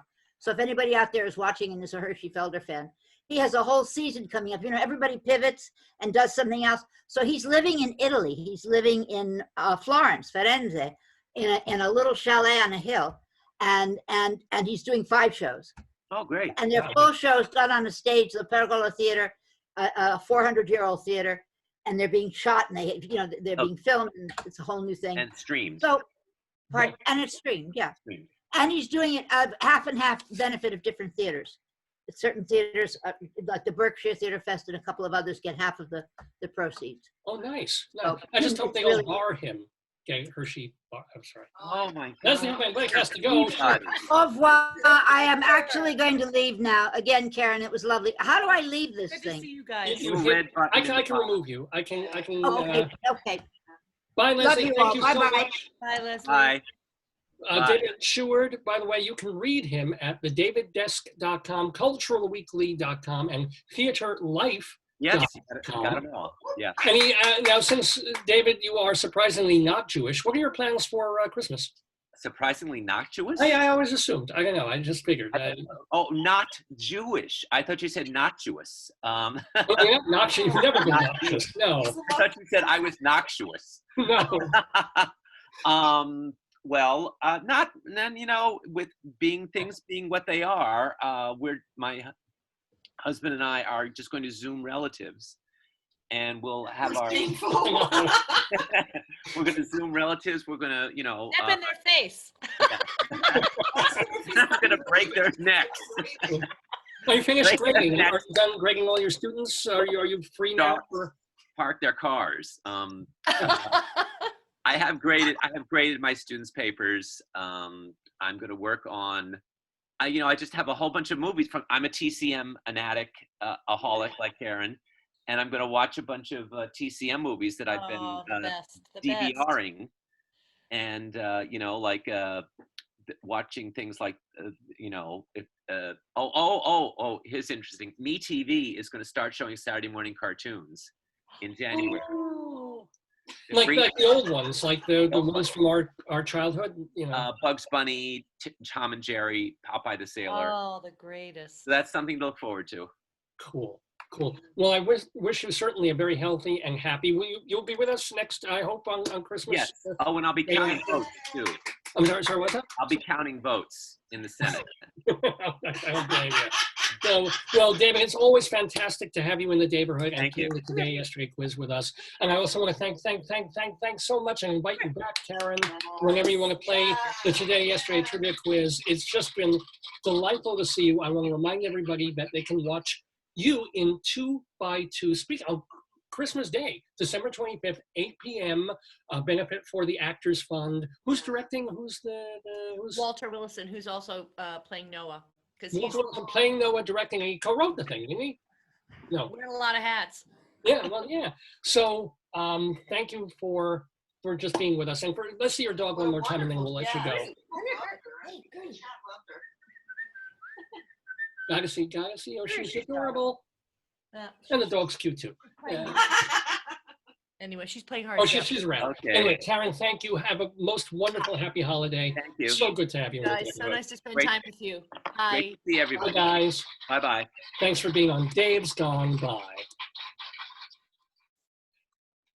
And we are in the Daverhood. It is just about noon Eastern time here with me, Dave Lefkowitz, my darling and adorable wife, Joyce, and the whole crowd roaring behind us. And we still have more to, oh my God. Among the things that we have to do on the show is thank not only the wonderful people you've just been watching, but all the folks who've been tuning in to see the wonderful people you've been watching. For example, Warhol and Glenn and Bruce and John A., Joey, Jerry, Kerry, Bert, Veronica, Bill, Nancy, Bobby, Nick, Sherry, Philip C., Lee T., Mark B., and Bill and Jean or Jean, Beth A., Rick James, not Rick James, Rick and James, Karen S., Daniel, Ken, Gregory, Adam, Tony, AJ, Melissa, James, Lisa, Rick, Sean, another Jamie, Jill, Chris, Vincent, Lisa again, Alan, another Chris, John, James, Evan, Mike T, Jamie, Dr. Sue. Dr. Sue's watching. She said she loved the show. Oh, I'm so glad. Dr. Sue Horowitz. We'll give you an extra point for that, Dr. Sue. Bruce, Eric, Rick, Daniel, Justin, Tristan, Sandy. Oh my God. It goes on. Jamie, Joe, AP Channel. One of my close friends, AP Channel. It's actors something channel. Yeah. Actors channel. Lisa, Dean, Honey, Dr. David, from my high school. Hey, David. Scott and Ralph and Rubina, David and Mark and Adam and James and David F. and Elisa W. Tony, a David W. Tony, Babe. We have a Babe watching? Or is it Bob? Bob. Bob, Nana, Jamie B. David F. Bowie, or is it Howie? Howie, sorry, Anna and Blake. Oh my goodness. I'm sorry I didn't get a chance to shout out to all of you folks before, but it's And Ann Siegel said she loved the interview with Karen Karen, Ziemba. and she talked about she reminisced about it. Ann Siegel wants to play the quiz, but because of the brain stuff, she said that if she can't do it as quick, but she plays along at home. Oh, she plays along at home. She would love to play it, yeah. No, I mean, I invited Ann Siegel is a theater critic out in Milwaukee who's been on this program on one of our Tony shows, and we wanted to get her on to play the quiz. But she plays along at home, and that's just great, and we're so glad that she listens. So glad that you all listen to Dave's Gone By, Saturday mornings, 9 until noon or thereabouts, right here on this Facebook page, Dave's Gone By. Remember that if you missed all or part of the show, like if you know theater people who don't know about Dave's Gone By, and they'd be like, oh my God, you had Karen Ziemba on it? Yeah, you She did. was awesome. She just was so gracious during that quiz. What a charmer and so talented. So gracious. Yeah. Because it was a little crazy, but she was great. But here's the deal. If you missed her, if you want to watch her again or share the moment with the theater lover in your life, hey, go to davesgoneby.com, because within about 24 hours, we will take the archive of this program. This is not like one of those Zoom shows that's there for 24 hours and then you can't watch it again. You can see the archive right here on this Facebook page once the show's over, or if you give it a day, we put every show we've ever done on davesgoneby.com for free. You can stream it or you can download it as an MP3 from our first show in October of 2002 right back to last week's show, and then after we're done this week's show, it all goes on the website, and we even have a separate archive of just the interviews that we've done on the program. So we'll take this whole show, but we'll also snip out the Karen Ziemba segment and put that separately in our list alphabetically of all the guests that we've had on the program. It's all there at davesgoneby.com. Also note that we take our episodes and we give them to archive.org. Archive.org, it's a nonprofit organization and website that is just compiling radio shows and TV shows and even movies from like the 19th, 20th, 21st century. Books too. It's this repository of culture. And Dave's Gone By is on there. All our episodes at archive.org. And if you are like, let's say, a gym person or on the go, even in these crazy Corona times, and you just want to hear the audio of Dave's Gone By, you don't care about looking at me, but you want to hear the show. And remember that the first 15 years of the program, 14 years, were audio only anyway. We were a radio show. So that is all also at castbox.fm, castbox.fm. And that is a website where you can it's meant for podcasting. You can download, and there we are. So all those ways, all those places, plus we're putting all our stuff on YouTube too. Dave's Gone By, wherever you look, wherever you search for it, You see and hear me, Dave Lefkowitz, my darling, wonderful wife, Joyce, and all our amazing guests and the stuff that we do in the Daverhood. So my God, it's noon already. Oh man. I know I have to do Dave's Big Dictionary. I want to do a short Greeley Crimes in Old Times. Plus we have our Colorado Limerick of the Damned to do as well. And our friends in the Daverhood segment. We're behind, but it's all good. It's in some cases it's all great, as a matter of fact. So, hon, are you ready to take a little trip and go 2,000 miles over to Greeley, Colorado? Let's do it. Let's do it. Greeley Crimes Old Times. Hey. What? Oh, I potted down the. Oh, the music. That's why you don't hear it. I was like, wait a second. Let's try that again. No, let's not. Let's try. Oh, here he is. Come on. I'm so excited by that wonderful today yesterday that I'm all a-frazzle. That was good.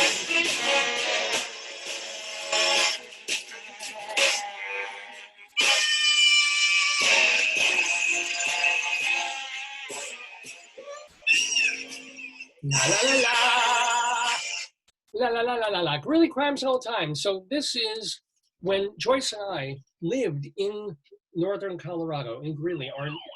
Our home newspaper was the Greeley Tribune. And one thing that the Greeley Tribune does, and it's really cool, is they have two intentionally funny columns based on actual stuff every week in the paper. One of them is called Cop Log, which is based on actual phone calls that come into the local police department from people who are seeing weird things happening in the neighborhood. Plus, we mix that up with 100 Years Ago, a column where Mike Peters, one of the writers at the Tribune, goes through the newspapers back in 1920 and pulls out some of the weirdest, goofiest, nostalgic-y things that were in the papers back then. We mix them up. We call it Greeley Crimes Old Times. Hon, are you ready? Yeah.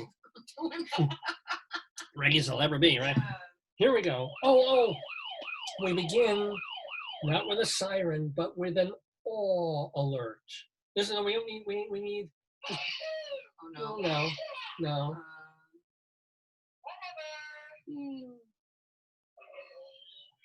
All right, that's me. It's an awe alert. This is the kind of story that just makes you want to go, aw. Are you ready to go awe? Aw. That's perfect. That's great. Aw. A caller from a towing lot on 9th Street Aw. found a mini pig Aw. and didn't know what to do with it. It was taken to a foster home after an overnight shelter stay. All together, 3, 2, 1. Aww. Isn't that a happy story to begin with on a holiday week? And there goes that mini pig. Now here's a more normal Greeley crime. Police responded to a noise complaint on First Avenue. An apartment resident in quarantine for COVID reported that neighbors were partying loudly, causing items to fall off her Oh walls. my God. How do you do that? Well, just, you're pounding bass of music, people dancing, jumping up, I guess. It could, 15 minutes later, they reported that the neighbors started banging on the walls, knocking shelves off the walls, and breaking some of her things. Oh my God. And the part that I love about this, all of this happened while she was trying to use her CPAP. Oh my God. What a horrible combo. Can you imagine just sitting there like you got COVID? Yeah. You're trying to take in oxygen. there's And meanwhile, it's like, party. everybody wants to be a cat. It's like, just pounding on the walls and stuff. Oh. Oh, yeah. Now, this is kind of fun. A caller at a local gas station. This is something like out of my life. Again, this is a phone call that came into the local police department in Greeley, Colorado, and this happened a week or 2 or 3 ago. A caller at a local gas station reported that the pump wouldn't turn off. It started spewing gas everywhere. I mean, this is literally the kind of thing that would happen to me, where it's like, it's not turning off, it's not turning off. What do you think that the station did? They said, tell the person at the 7-Eleven and we'll call the fire department. That would be right. Yeah, no. I mean, maybe they did that as well. They said, just don't smoke. That they certainly, you know, when Please don't Hitchcock's smoke, The yeah. Birds happening. No. Yeah. What, no, check this out. The cashier made her pay $16 instead of $4 for all the, because of the spilled gas. You can't do that. Well, It's not if a it's her fault. user error, I don't know, but yeah. I sympathize because I know what it's like to spew gas everywhere. Uh-oh, wait. Little joke there. Let's do some old timey stuff. Oh my God! Get ready! See, one of the important things that happened back in the day, 100 years ago, stories in the paper were about three things: chickens, Hobos and immigrants. hobos, yeah. Well, we have a hobo alert. Oh, hobo alert! Hobo alert! Homeless men in Greeley have been sneaking into the unlocked doors of businesses to sleep in the night. To sleep for the night. That's good though. That's like a shelter. They're now being allowed to sleep overnight in the jail. Officially, officers checking the doors of businesses in Greeley found 27 unlocked doors. Well, why don't they? I have a good solution. Lock your door in your business, right? I How know. hard is that? Well, you know what? No, wouldn't it be great to be living back in like an our town? We had that in Time. Pennsylvania where my mother lived. You never locked the door. Yeah.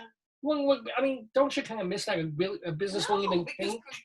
they're like creepy people all the time. You don't want creepy people. Shut the door, lock it. All right. Well, we're so modern. We're so like the We're people. modern. We're like the Luddite family. Yeah. No, I was terrified because I'm like I get set in my ways, and this week at work they put in a new alarm system. Oh no. So I had to unmemorize my password, come up with a new password, a different sequence of digits.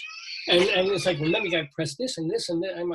Because I always figure I'm the one who's going to like forget or press the wrong digit instead of that. And then you know firemen will show up. As long as you know the safe word. Yes. You need a safe different word. from what we No, do. you need a safe word, and then they won't come to the place. Well, I don't have that. Usually, like when the alarm goes, like if you set the alarm off and it's a mistake, Yeah. then they say, "Who are you?" and you say your name and you give the safe That's word. when we had our private. Yeah, everybody. When has our house that. had it. I don't have that. I don't have a safe word at my fire alarm. That's not If good. the police and the cops come, because I work in a friggin' school district, I'll get shot. Like, Dave, what's your safe word? Pastrami. Potato. Like, Don't get shot at the school district. the National Reform Association wants laws passed that Sundays will be changed in the future. No businesses should open on Sundays. No train service. No newspapers. No movies or theaters should open. Religious stuff. And no use of automobiles for pleasure or business purposes. Gee, several Greeley ministers have openly opposed the suggestions. Good for them.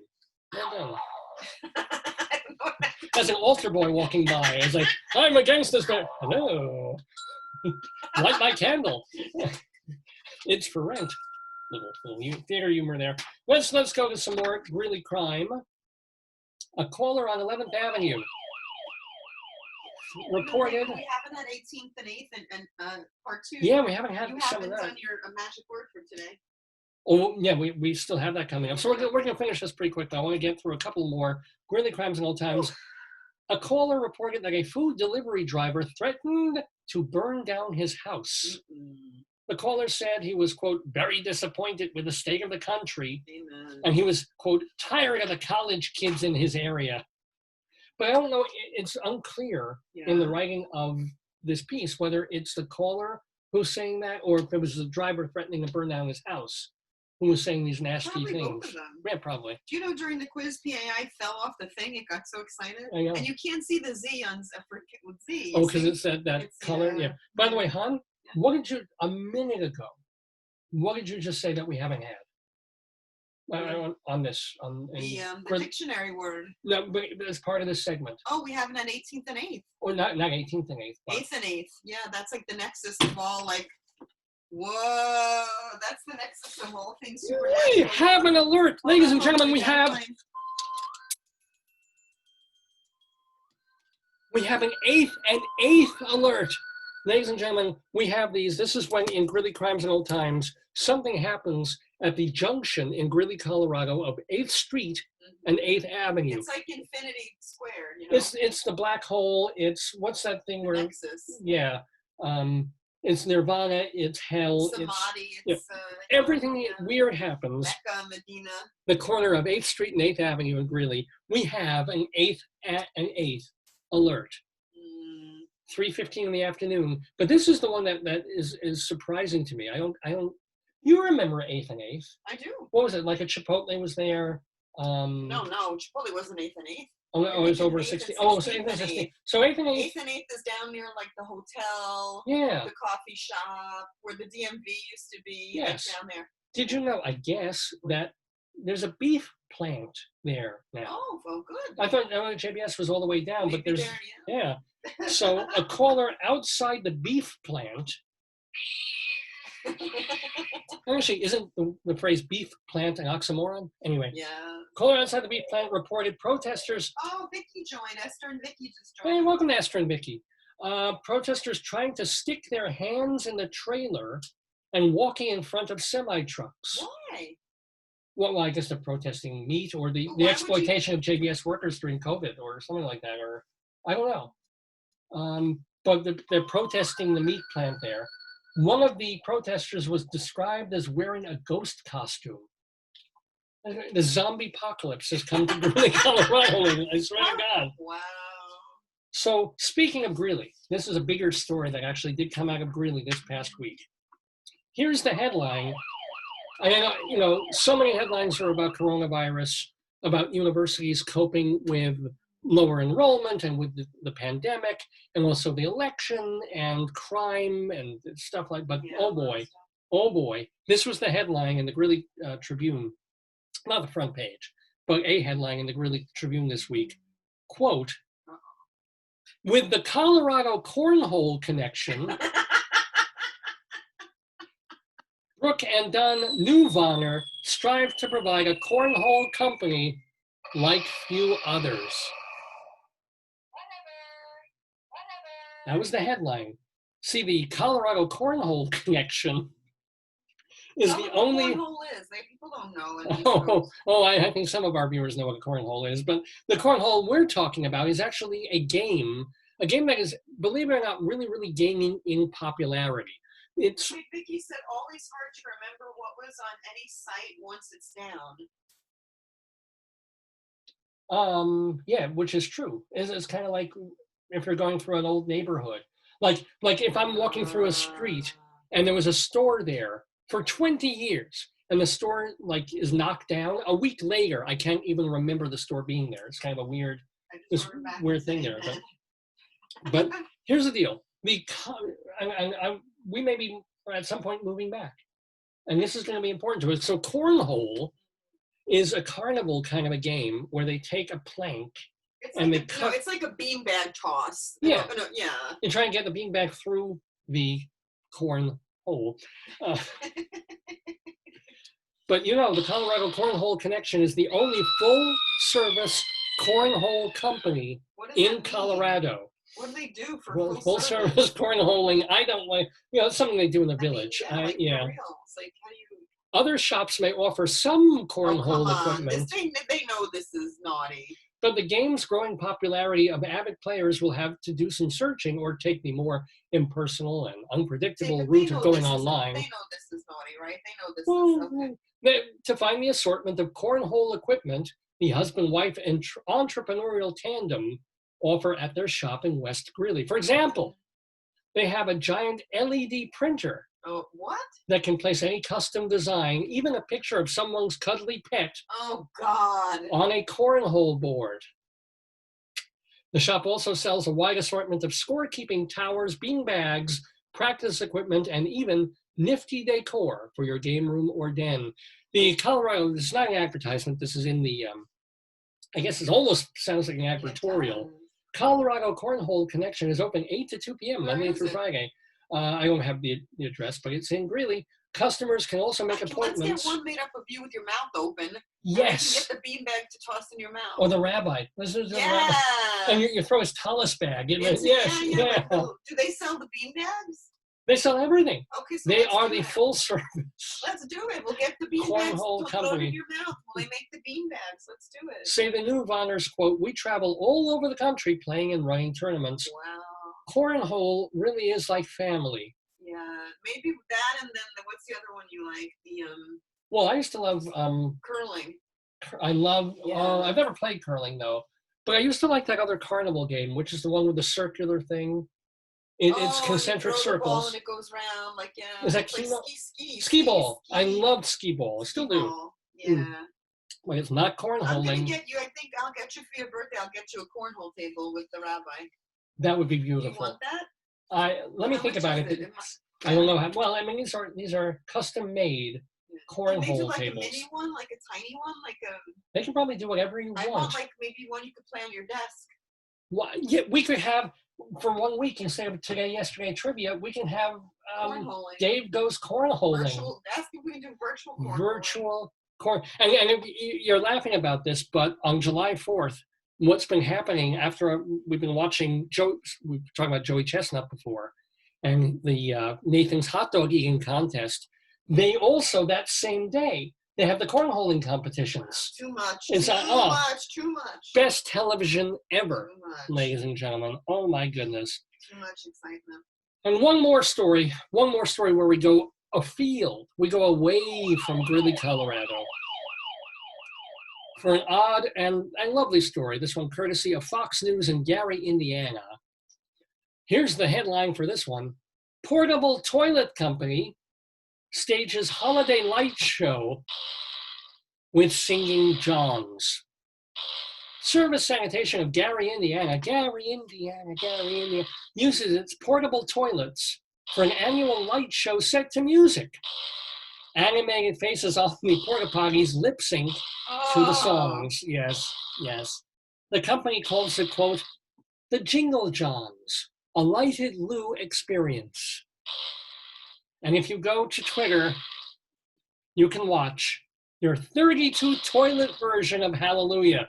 Not Leonard Cohen's Hallelujah, by the way, but the Handel. Nothing says being sacred around the holiday time than dancing and singing toilets. Well, let me tell you, you know what? If you have a singing toilet doing Hallelujah, you used to have a toilet, remember? Yeah.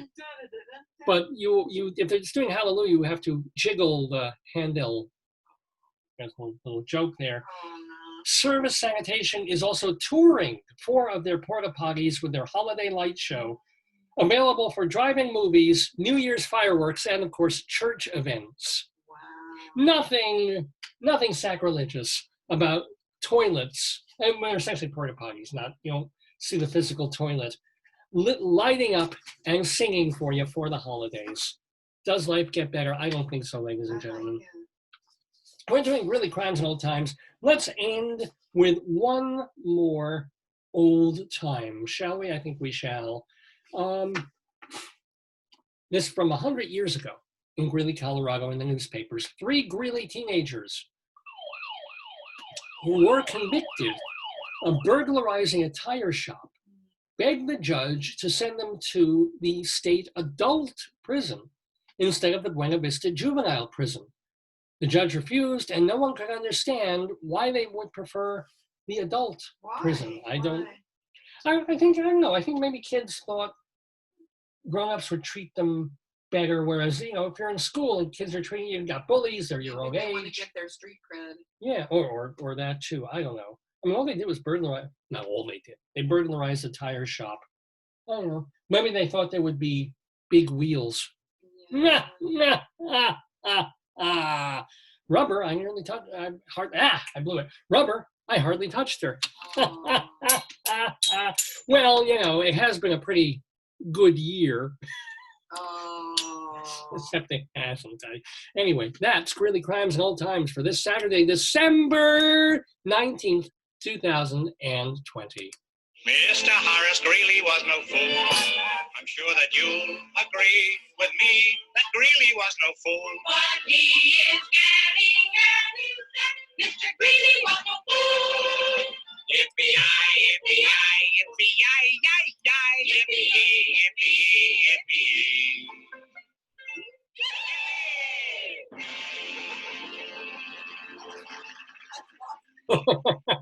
Well, God, we're almost 2.5 hours into the program. A program I thought would run short, by the way. A program that It's already 12:30. I was so worried we wouldn't have enough material that I last Can minute I said, say this? Like, what? you have the best, like, celebrity famous guests, and they're so patient and tolerant of the quiz. I think for the first couple questions, they're like startled, and then once they get the swing of it, they're like into it. yeah. You yeah, know, that's like not- that's yeah. And oh boy, wasn't I mean, it's just Karen was wonderful. yeah, she's a What sweetie. great- Wasn't that great? lovely human and wonderful. People loved her in the chat. So we are going to go ahead with more of the program. There isn't that much more to do. We have our Colorado Limerick of the You gotta Damned do your word. and Friends of the Daverhood. But Your yes, word. we're going to go ahead with the show because early in the program, my wonderful wife Joyce went into this book, I think from 1966, this Webster's New World Dictionary, not of the English language, by the way, but of the American language. Damn right, Skippy. And she came up with something that Wait, is could kind you of first read my fortune? Americanese. All right, yeah, let's do this. Let's do it. So, oh, this brings up a story longer than my thing.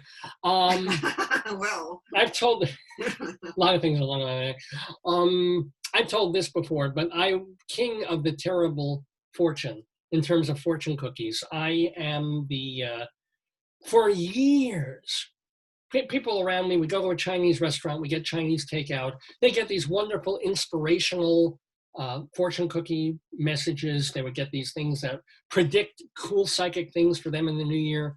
I once got a fortune that read, swear to God, you will hurt your foot. That was one of my fortunes. And sometimes these days, I don't get anything so horrible, but I get fortunes that are either they're not inspiring at all, they're borderline negative, or I don't even understand what the hell they're saying. But this week, for maybe the first time, Joyce trumped me. We got some Chinese takeout food. It was delicious, our usual place. yeah. But Joyce opened up her fortune cookie. She opens them, I eat them. But and she got a fortune of like, so I'm going to read this. And by the way, you know I'm not making this up. This is a real fortune. I'll read it for you while it's on the screen. You can't possibly live long enough to make all of them yourself. What? I thought it was that I couldn't write my books, like I couldn't live long enough to write my book. I don't know if it means anything. I don't know if this is like a personal message to the folks in the fortune cookie factory of like, it's like we're gonna make as many as we can. It's like you can't possibly live long enough to make all these fortune cookies. I don't know. I think you're right. Nobody knows. I think you're right. That makes sense. It was like, hold on, wait. But my curse has been passed on. Maybe from now on, I will get wonderful, happy fortunes, and Joyce will get the inscrutable fortunes like, you can't possibly live long enough to make all of them yourself. We will see, ladies and gentlemen. But yeah. Oh, hi, chicken. Sorry, yeah, there was chicken expressing himself. Exactly. Anywho, Joyce put her finger down. Usually she puts her foot down, but today she put her finger down. I am the voice of the voiceless. On this book. She randomly opened it to a page and randomly set her finger down. And we're not cheating. This is all absolutely. So I will admit that she had her finger down on the word rolling, but it was actually elsewhere in some other thing. It wasn't the actual word. So we tried it again. She reopened the book and her finger landed on go ahead. Go hyphen ahead. One single compound word there. It's an adjective. It means moving forward, or in colloquial English, enterprising or pushing. That's the adjective version. It's also a noun. Permission or an order to proceed. usually done with the. I gave him the go-ahead to go and do this. So yeah, actually, you don't hear it as the adjective as much these days. It's a go-ahead, like a go-ahead something. Yeah, that is a much less used construction of the word go-ahead. So here's the deal. In Dave's big dictionary, I have to somehow talk extemporaneously for a couple of minutes about what that word means to me, or tell some anecdote or tell some story about go-ahead. Go-ahead. Whatever comes up, whatever it brings into my mind. First thing that's popping into my mind, not going anywhere with it. The Liz Phair song, "You Go On Ahead, Honey, You Go On Ahead." And I'm blank. I believe it's from Exile in Guyville, which I was listening to recently. So sometimes the Dave brain, especially after 3.5 hours, is like, oh, it's traveling along. Oh, dead end. Like Liz Phair album, sorry, kind of a dead end there. Oh, it was a great album. But go ahead, giving the go ahead. Let me think. Let me have a moment's quiet, ruminative thought. I feel that's the one thing I wish I had more of in my life, from youth, when I was a youth, to even in more recent times. That sort of, that thing of you go, you do it, you run with it, right? As opposed to like, here are the rules, here are the strictures, here's the homework, do the homework, bring it into school, go ahead. You know, here's your job, do the job, you know, put the books together this way, put the folders in this way, put the label on that way. That's fine, that's fine. You want to do it faster, do it slower, just do it right, fine, do that. You know, you want to work for this company and you're a writer, you can write this kind of thing, but don't be writing that kind of thing. You know, there's always prescriptions, proscriptions, excuse me, in most everything that you try and do in life. So in those moments when someone gives you the go-ahead, it is a glorious thing, that thing of go crazy, do it, try it. And it's specifically speaking to me right now, because I happen, as so many of my colleagues are in this crazy time, even though I have a full-time day job, I'm teaching a little bit on the side. I coach, since I've been, you know, an actor, a director, a playwright. I'm coaching online some people acting, right? And there's this one student that I have, lovely, lovely young girl, really sweet, very nice, but almost too sweet, almost too shy. She's so within herself, and I guess like so many women, she's been trained to sort of feel like, you know, if she gives a little laugh, if she goes in herself, if she's all meek and humble, the spotlight will find her and notice her. Slay it. Yeah, and I'm kind of got, I mean, we just started working together a couple of weeks ago, and I'm sort of the one going to tell her each week, like, shyness only gets you so far. Humility is, you know, being truly humble in a dignified way, that's fantastic. But if you don't shine the light on yourself, no one is going to shine on you. It's about self-confidence. A lot of women in this culture get, you know, they get beat down. They objectify women and make them about their external looks, and they really they castrate women. It's bad. And she's a very nice looking young woman. But you know, when she talks, a lot of times she talks fast and she doesn't open her mouth. Yeah. Because young women are trained that what they say is not valued or valuable, so they self.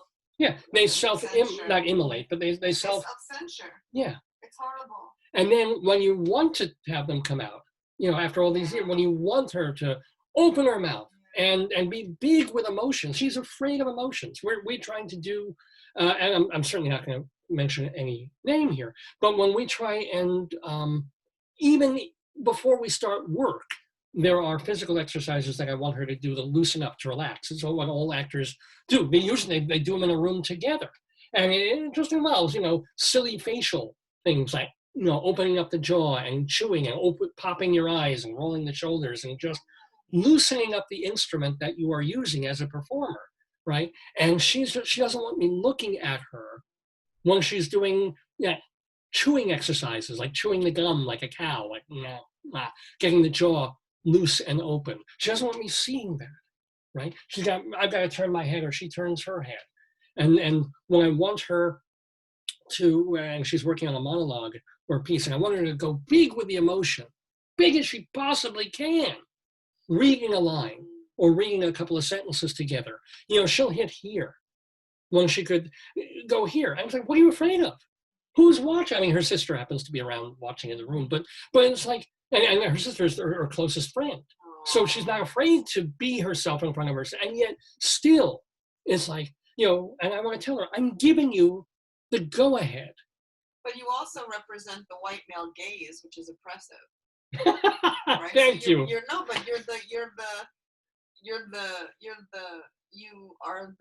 You represent dominant culture and the hegemony, which is oppressive to her as probably a young woman. Maybe. Yeah. Maybe. I'm sure. 100%. Well, do you think if I were a black trans woman? No, I think if you were a woman. I'd like to be a black trans am. That would be she great. needs also to get that energy. Well, you know what? She needs to, first of all, more and more, now that theater and film and everybody's going to be remaking themselves in the new world, there will be more and more black and trans and Hispanic and Asian directors and actors and writers and performers. So she will see more people looking not like a middle-aged, balding old white guy. So she will come across more. Why don't you have her do some exercises with her sister? I probably will, if that makes her feel more comfortable. And I'm trying not to be oppressive, but I'm a pretty dominant, especially when I'm performative, and I am as a teacher, and I am doing this, I probably do come across a little bit. Would you say that I am? You're mossy moss. Really? Mm-hmm. I'm like. You're intense. You're intense. I am intense. There's no question. Well, I don't know how to be less me or mellower, but also if she wants to take acting more seriously, she's gonna have to get used to white guys, black guys, white women, black women, telling her, okay, please read this. And when you do this, I need bigger. I need you to be angry. I need you to be this. And if the student is going to give her this and not figure out a way to get to this or the really scary quiet anger, like this, right? She's got to get there, right? No matter who is asking her to do it. And this is the whole thing. I want her to give herself, quote, the go-ahead to be bigger, to be the full self, to give vent to maybe it's Pandora's box. I may be unlocking a serial killer for all I know. I'll be like, we'll have a breakthrough in 3 or 4 weeks. And suddenly she'll give me a performance. I'm like, I didn't know you had it in you. And then she goes and kills like 10 of her classmates. No, I don't think that's right. I think what's going to happen is, like, I tutored a young girl who, quote unquote, couldn't do math. It's because her father was tutoring her when I was an undergrad, and she couldn't do it. And then eventually, over time, she just built confidence. She was fine. Right. She just has to build confidence. And now she is the most popular girl in her cell. So no. I'm sure she was brilliant, but she just was somebody who she needed a different approach. You have to the best part about a teacher is you have to understand the needs of the students. Because that's one of my problems. Is I'm always me. It's very difficult for me to go much lower. So. I don't know if I could do the show where I'm up close to like a microphone for 3 hours and just kind of talking to you like John Gambling on WOR radio. Within 20 minutes, I'd be like, homo alert. That's me. That's who I am. I give myself as a performer the go-ahead, even though I was tremendously shy when I was young, even though I wanted the light to hit me, even though I would be in the back of the room. I was afraid to approach the girls. I was afraid to do this. And it didn't get me anywhere. That's what I'm trying to convey to the student, that if you want to be noticed, if you want to be seen in this world by a casting director or just in life, in a boardroom, in a meeting place, you kind of gotta go for it. You gotta give yourself the go ahead. So, and maybe I'll impart that to all of you to close this segment, Dave's Big Dictionary, of saying, hey, give me, it's New Year's. It's been the most awful goddamn year. Actually, it really hasn't been that terrible for Joyce and me, but for a lot of people, everyone we know, it's been a pretty rough, difficult, horrible year. So why not give yourselves the go-ahead to have a little fun in a safe way, of course, but to just be big, go there, plan in 2022 for the trip you've always wanted to take. What the hell are you waiting for? Are you waiting to get COVID and die first before you see, Australia or New Zealand or Detroit, Michigan, right? Just go. Just plan it now. Do it. Be big. Tell the person that you've always kind of liked that you'll always kind of like them. Give yourself the go-ahead. That's Dave's Big Dictionary for this December 19th, 2020. David, that was Dave's philosophical treatise. Yeah, that's what Dave's Big Dictionary has kind of turned into. It's very deep. Well, that's what she said. But you're watching the 777th episode of Dave's Gone By with me, Dave Lefkowitz. Potato is with us. We still have a little bitty bit more to do on this episode of the program. That little bitty bit is our Colorado Limerick of the Damned. Oh yes, I haven't forgotten. We are going to Dolores, Colorado. You don't want to miss that. And that's in just a couple of minutes. But before then, first of all, let us say thank you a million times to our new friend of the Daverhood, Karen Ziemba. What a wonderful guest. What a sweetie. So, and playing the Today Yesterday game and dealing with Rabbi Sol Solomon, which is something else. She's just been, I've been saying this almost every week now. Every single guest has been wonderful, but she is, and we thank her so much. And by the way, thank you to Dan Fortune for setting up that interview for us.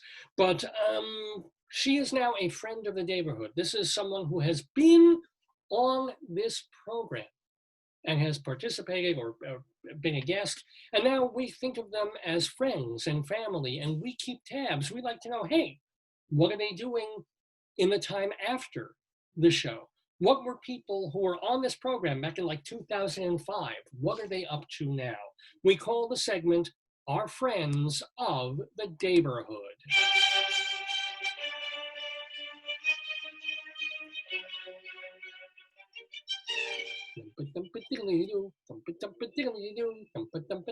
So let's see how our friends of the Daverhood are doing in these crazy times.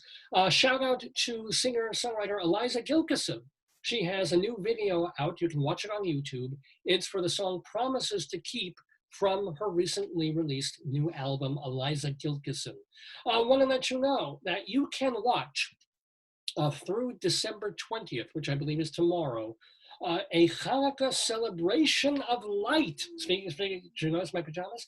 Hanukkah celebration of light featuring our friends from the Yiddish theater Zalman Mlatek and Eleanor Risa. They're both taking part. And you can find this at onstage@kingsborough.org, because I think Kingsborough College is semi-sponsoring. onstage@kingsborough.org. Want to let you know that now through Monday, Irish Repertory Theater is showing a virtual production of the musical Meet Me in St. Louis, featuring our recent friend Melissa Errico. That is happening now through, it's through the new year, now through January 2nd at irishrep.org. Today, December 19th, oh boy, our Tony-winning friend Andre DeShields will be singing You're a Mean One, Mr. Grinch, in a benefit for Broadway Cares Equity Fights AIDS called Home for the Holidays. Go to the BCEFA website to find that. And also tonight, for I think the 30th or 31st straight week, Jorma Kaukonen, 80 years old, he just turned 80, is presenting. Name to say. What was that? Funnest name to say. Jorma Kaukonen. He was a member of Jefferson Airplane. He's also still in Hot Tuna and Acoustic Hot Tuna and Electric Hot Tuna. He's every week on Saturday nights, he does a concert from the Fur Peace Ranch that he lives in and runs. And he broadcast that concert for free live on YouTube. Your McCalkinen, that is happening tonight. I don't know if it's 7 o'clock or 8 o'clock tonight. Look for it on YouTube. On Monday night, Danny Burstein is part of a 92Y online conversation. Danny, a great Broadway actor.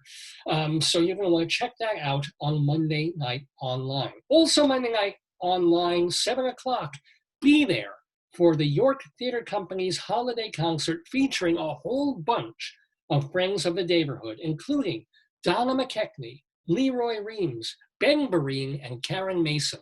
All of them have been guests on this program, and they're all going to appear virtually on this York Theatre Company holiday concert. And by the way, the artistic director of the York has also been on the show. Jim,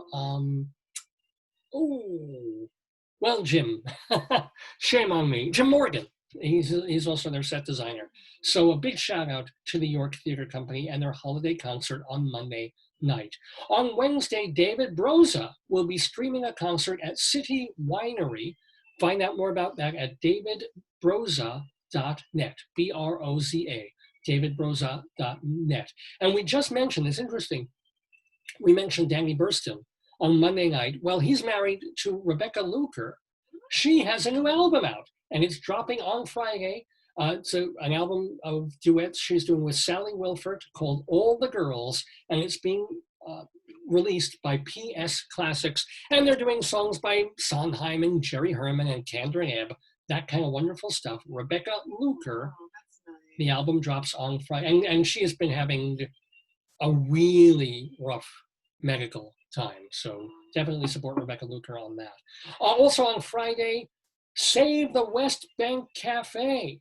They're doing a telethon on that. The West Bank Cafe, we were there for Leslie's party about 2 years ago. Yeah, they had really good food. Really good food. Great little cabaret basement space in this restaurant right on 42nd at the beginning of Theater Row. Well, the West Bank Cafe, like every other restaurant and cabaret, they're in trouble. It's I thought Corona. you were going to say they closed. Why don't they do takeout? They have good takeout. They do, they might, but they're also not in there doing cabaret shows. Yeah, space. I like that space a lot for you too, dude. Yeah, well, if you want to keep that space open, support Save the West Bank Cafe. Alice Ripley is going to be, what was that? How do you do it?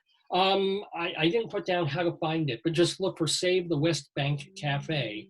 And Alice Ripley will be performing along with some other folks to raise money to keep spaces like that open.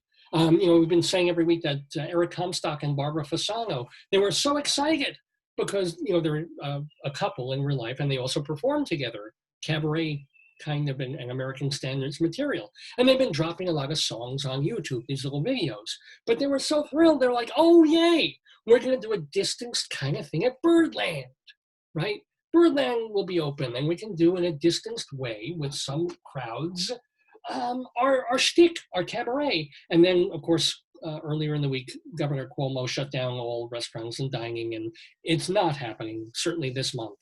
But Eric Comstock and Barbara Fasano are still doing their videos on YouTube that you can watch.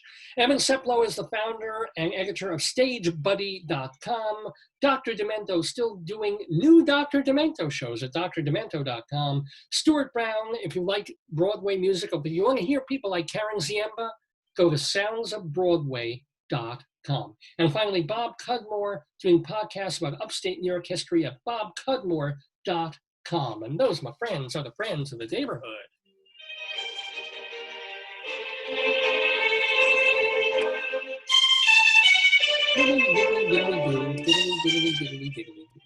Yes, ladies and gentlemen, I cannot believe it. It's 10 to 1 in the afternoon already.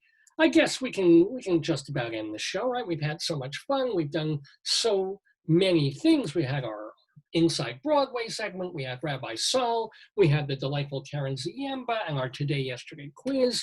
We did Dave's Big Dictionary, and we had Greeley Crimes Old Times. Really, what more is there to? It's not like we have, I don't know, a poem to read or anything. Yes, we do, ladies and gentlemen. Yes, we do. As promised, we have our Colorado Limerick of the Damned, and this week we go to Dolores, Colorado. Like the woman's name, Dolores, Colorado. And what it is every week I pick a place in Colorado and write a horrible poem about it. It's short. We'll get kind of like the pandemic in a global view. 9 months has felt like forever, but it's a blip. It's a dot. We'll get over the pandemic. We'll get over Corona. You can get over our Colorado Limerick of the Damned. A limerick is a comic verse of 5 lines, in which lines 1, 2, and 5 will end with words that rhyme. And likewise, verses 3 and 4 also end with words that rhyme. So this is a limerick.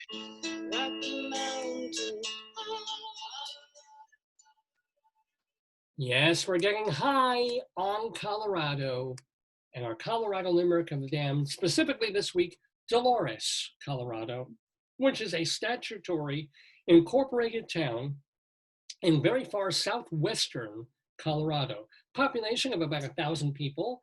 The name, of course, means sorrow, sorrows, actually, like Dolor and Dolor, even in English language, has that feel to it. And it's also named for the Dolores River, which is in Montezuma County, which is where Dolores is. It's also near the McPhee Reservoir, so a lot of water going around there. Lots of Pueblo settlements and Anasazi heritage sites, which were the Indian tribes that were there in Dolores back in the day. And if you go, this is kind of cool, nothing to do with me, but if you go to the official town website for Dolores, Colorado, you'll see the first thing that they're trumpeting is that they're developing their protocols for legal marijuana sales. So there you go, ladies and gentlemen.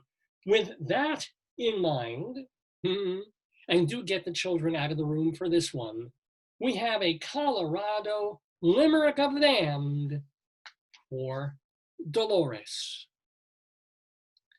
This very strong girl from Dolores can pull a truck with her clitoris. Her moods are so various, you'd think she's Aquarius, but baby, she fucks like a Taurus.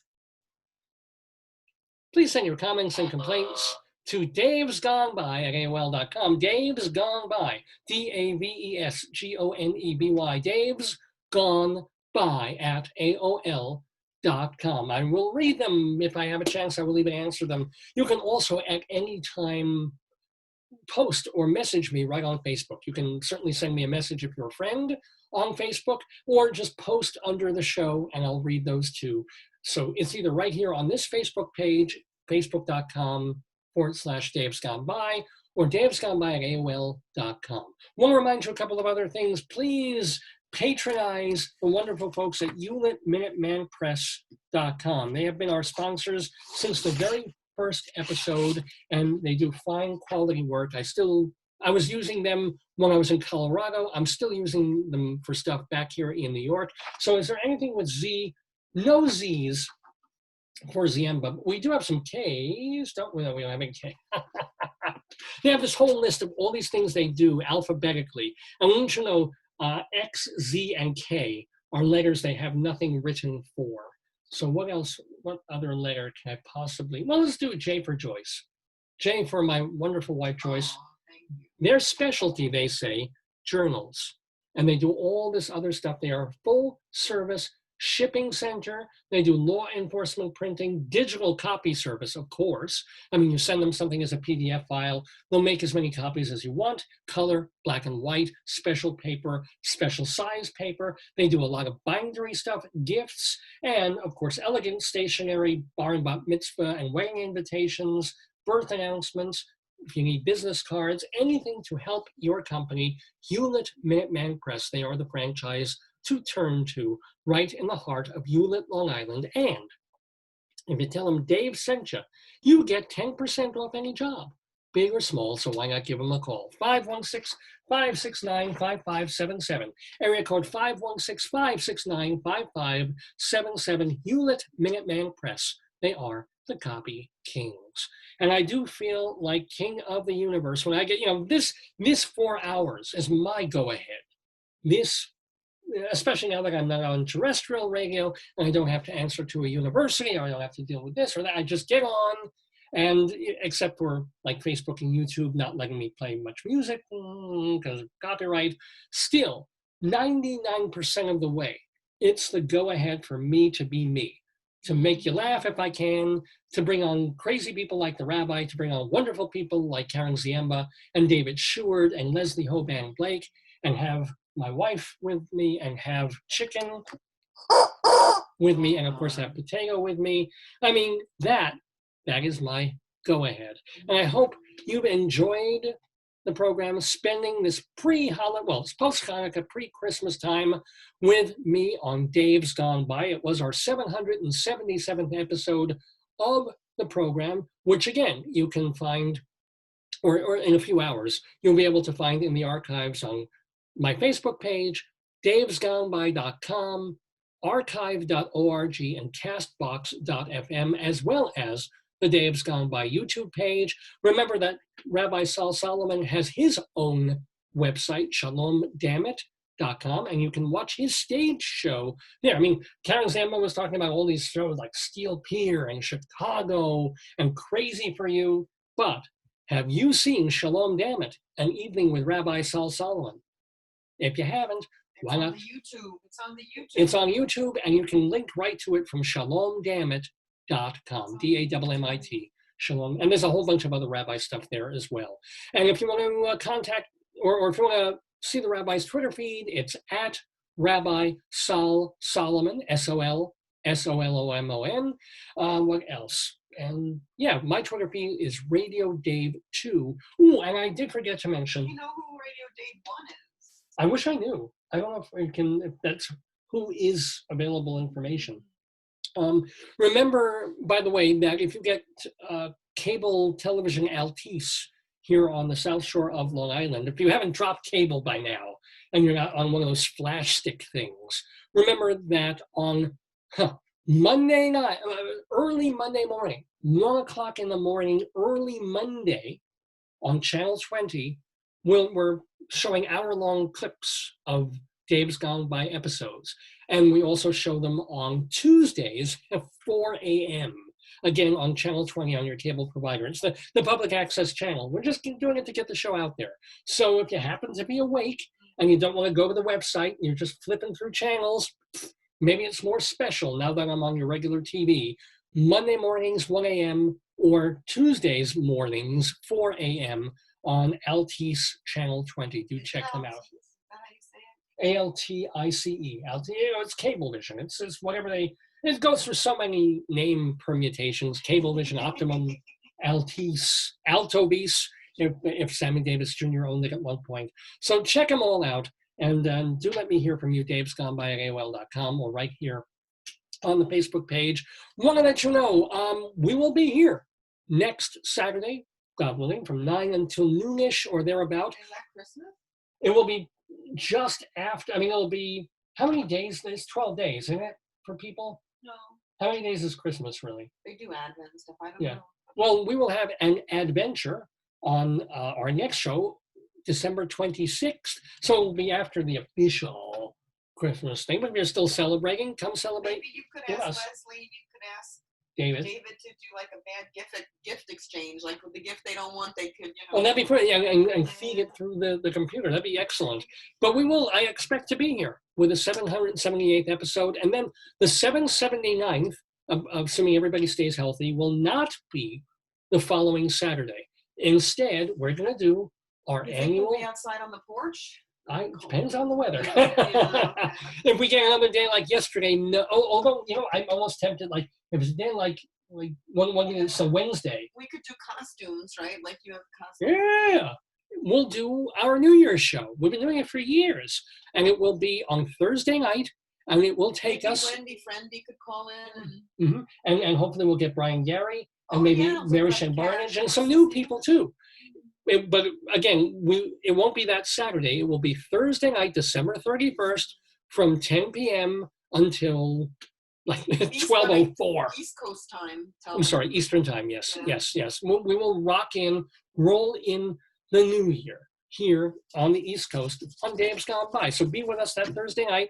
Where else are you going to go? What, you're going to go to a New Year's party and get COVID? No, stay home, have fun with us. And then coming up in January, very excited about this, our first official show in January, our guest will be Woody King Jr., founder of the New Federal Theater off Broadway for many, many, many years. So very excited that that is coming up in just a couple of weeks. What a great So guest. That sounds like a great time. I hope so. I'm sure it will be. So You really have great luck picking guests. You have great guests. point Yeah. from your mouth too, And you then know? once they become a guest, they listen. We had Vicky and Dr. Sue. Yeah, We right. had a lot of people. We had Naval. Jim Nabel, Yeah. he's a long time We had a lot listener, of yeah. people, you know, then Tony follow. Sportiello, he listens Yeah, in occasionally. Tony, yeah. Bruce Kluger, and who knows? For all we know, Judy Collins and Neil Sedaka tune in every morning. That would be awesome. I doubt it, but then they maybe. Chances are. Well, a shout out to everybody who's been on the program and who listens to the program. All of you who tuned in today, thank you. Have a wonderful, wonderful holiday. If you haven't celebrated it yet, of course, I'm talking about Festivus. Enjoy. Be safe in all possible ways so that we can see you 7 days from now on the next episode of Dave's Gone By. Until then, I want to wish you a most better. Let's all just limp through the new year. Let's just crawl through it and get to it. Somebody said, look, we're turning 21, so grab a drink. I am indeed. I had to get this. In order for me to have enough room to get a full cup of coffee with enough milk in it, I had to find a mug that was big enough to have like 20-ounce mug. I wish I had dachshunds because those were our dogs. Well, I've never had an Afghan hound. I know nothing about them. And yet this was there was like a 99-cent mug in a shop. I'm like, you know what? I'm grabbing it. So I like Afghan hounds. I don't know if I love them, but this is a mug. This'll do you. And gone by.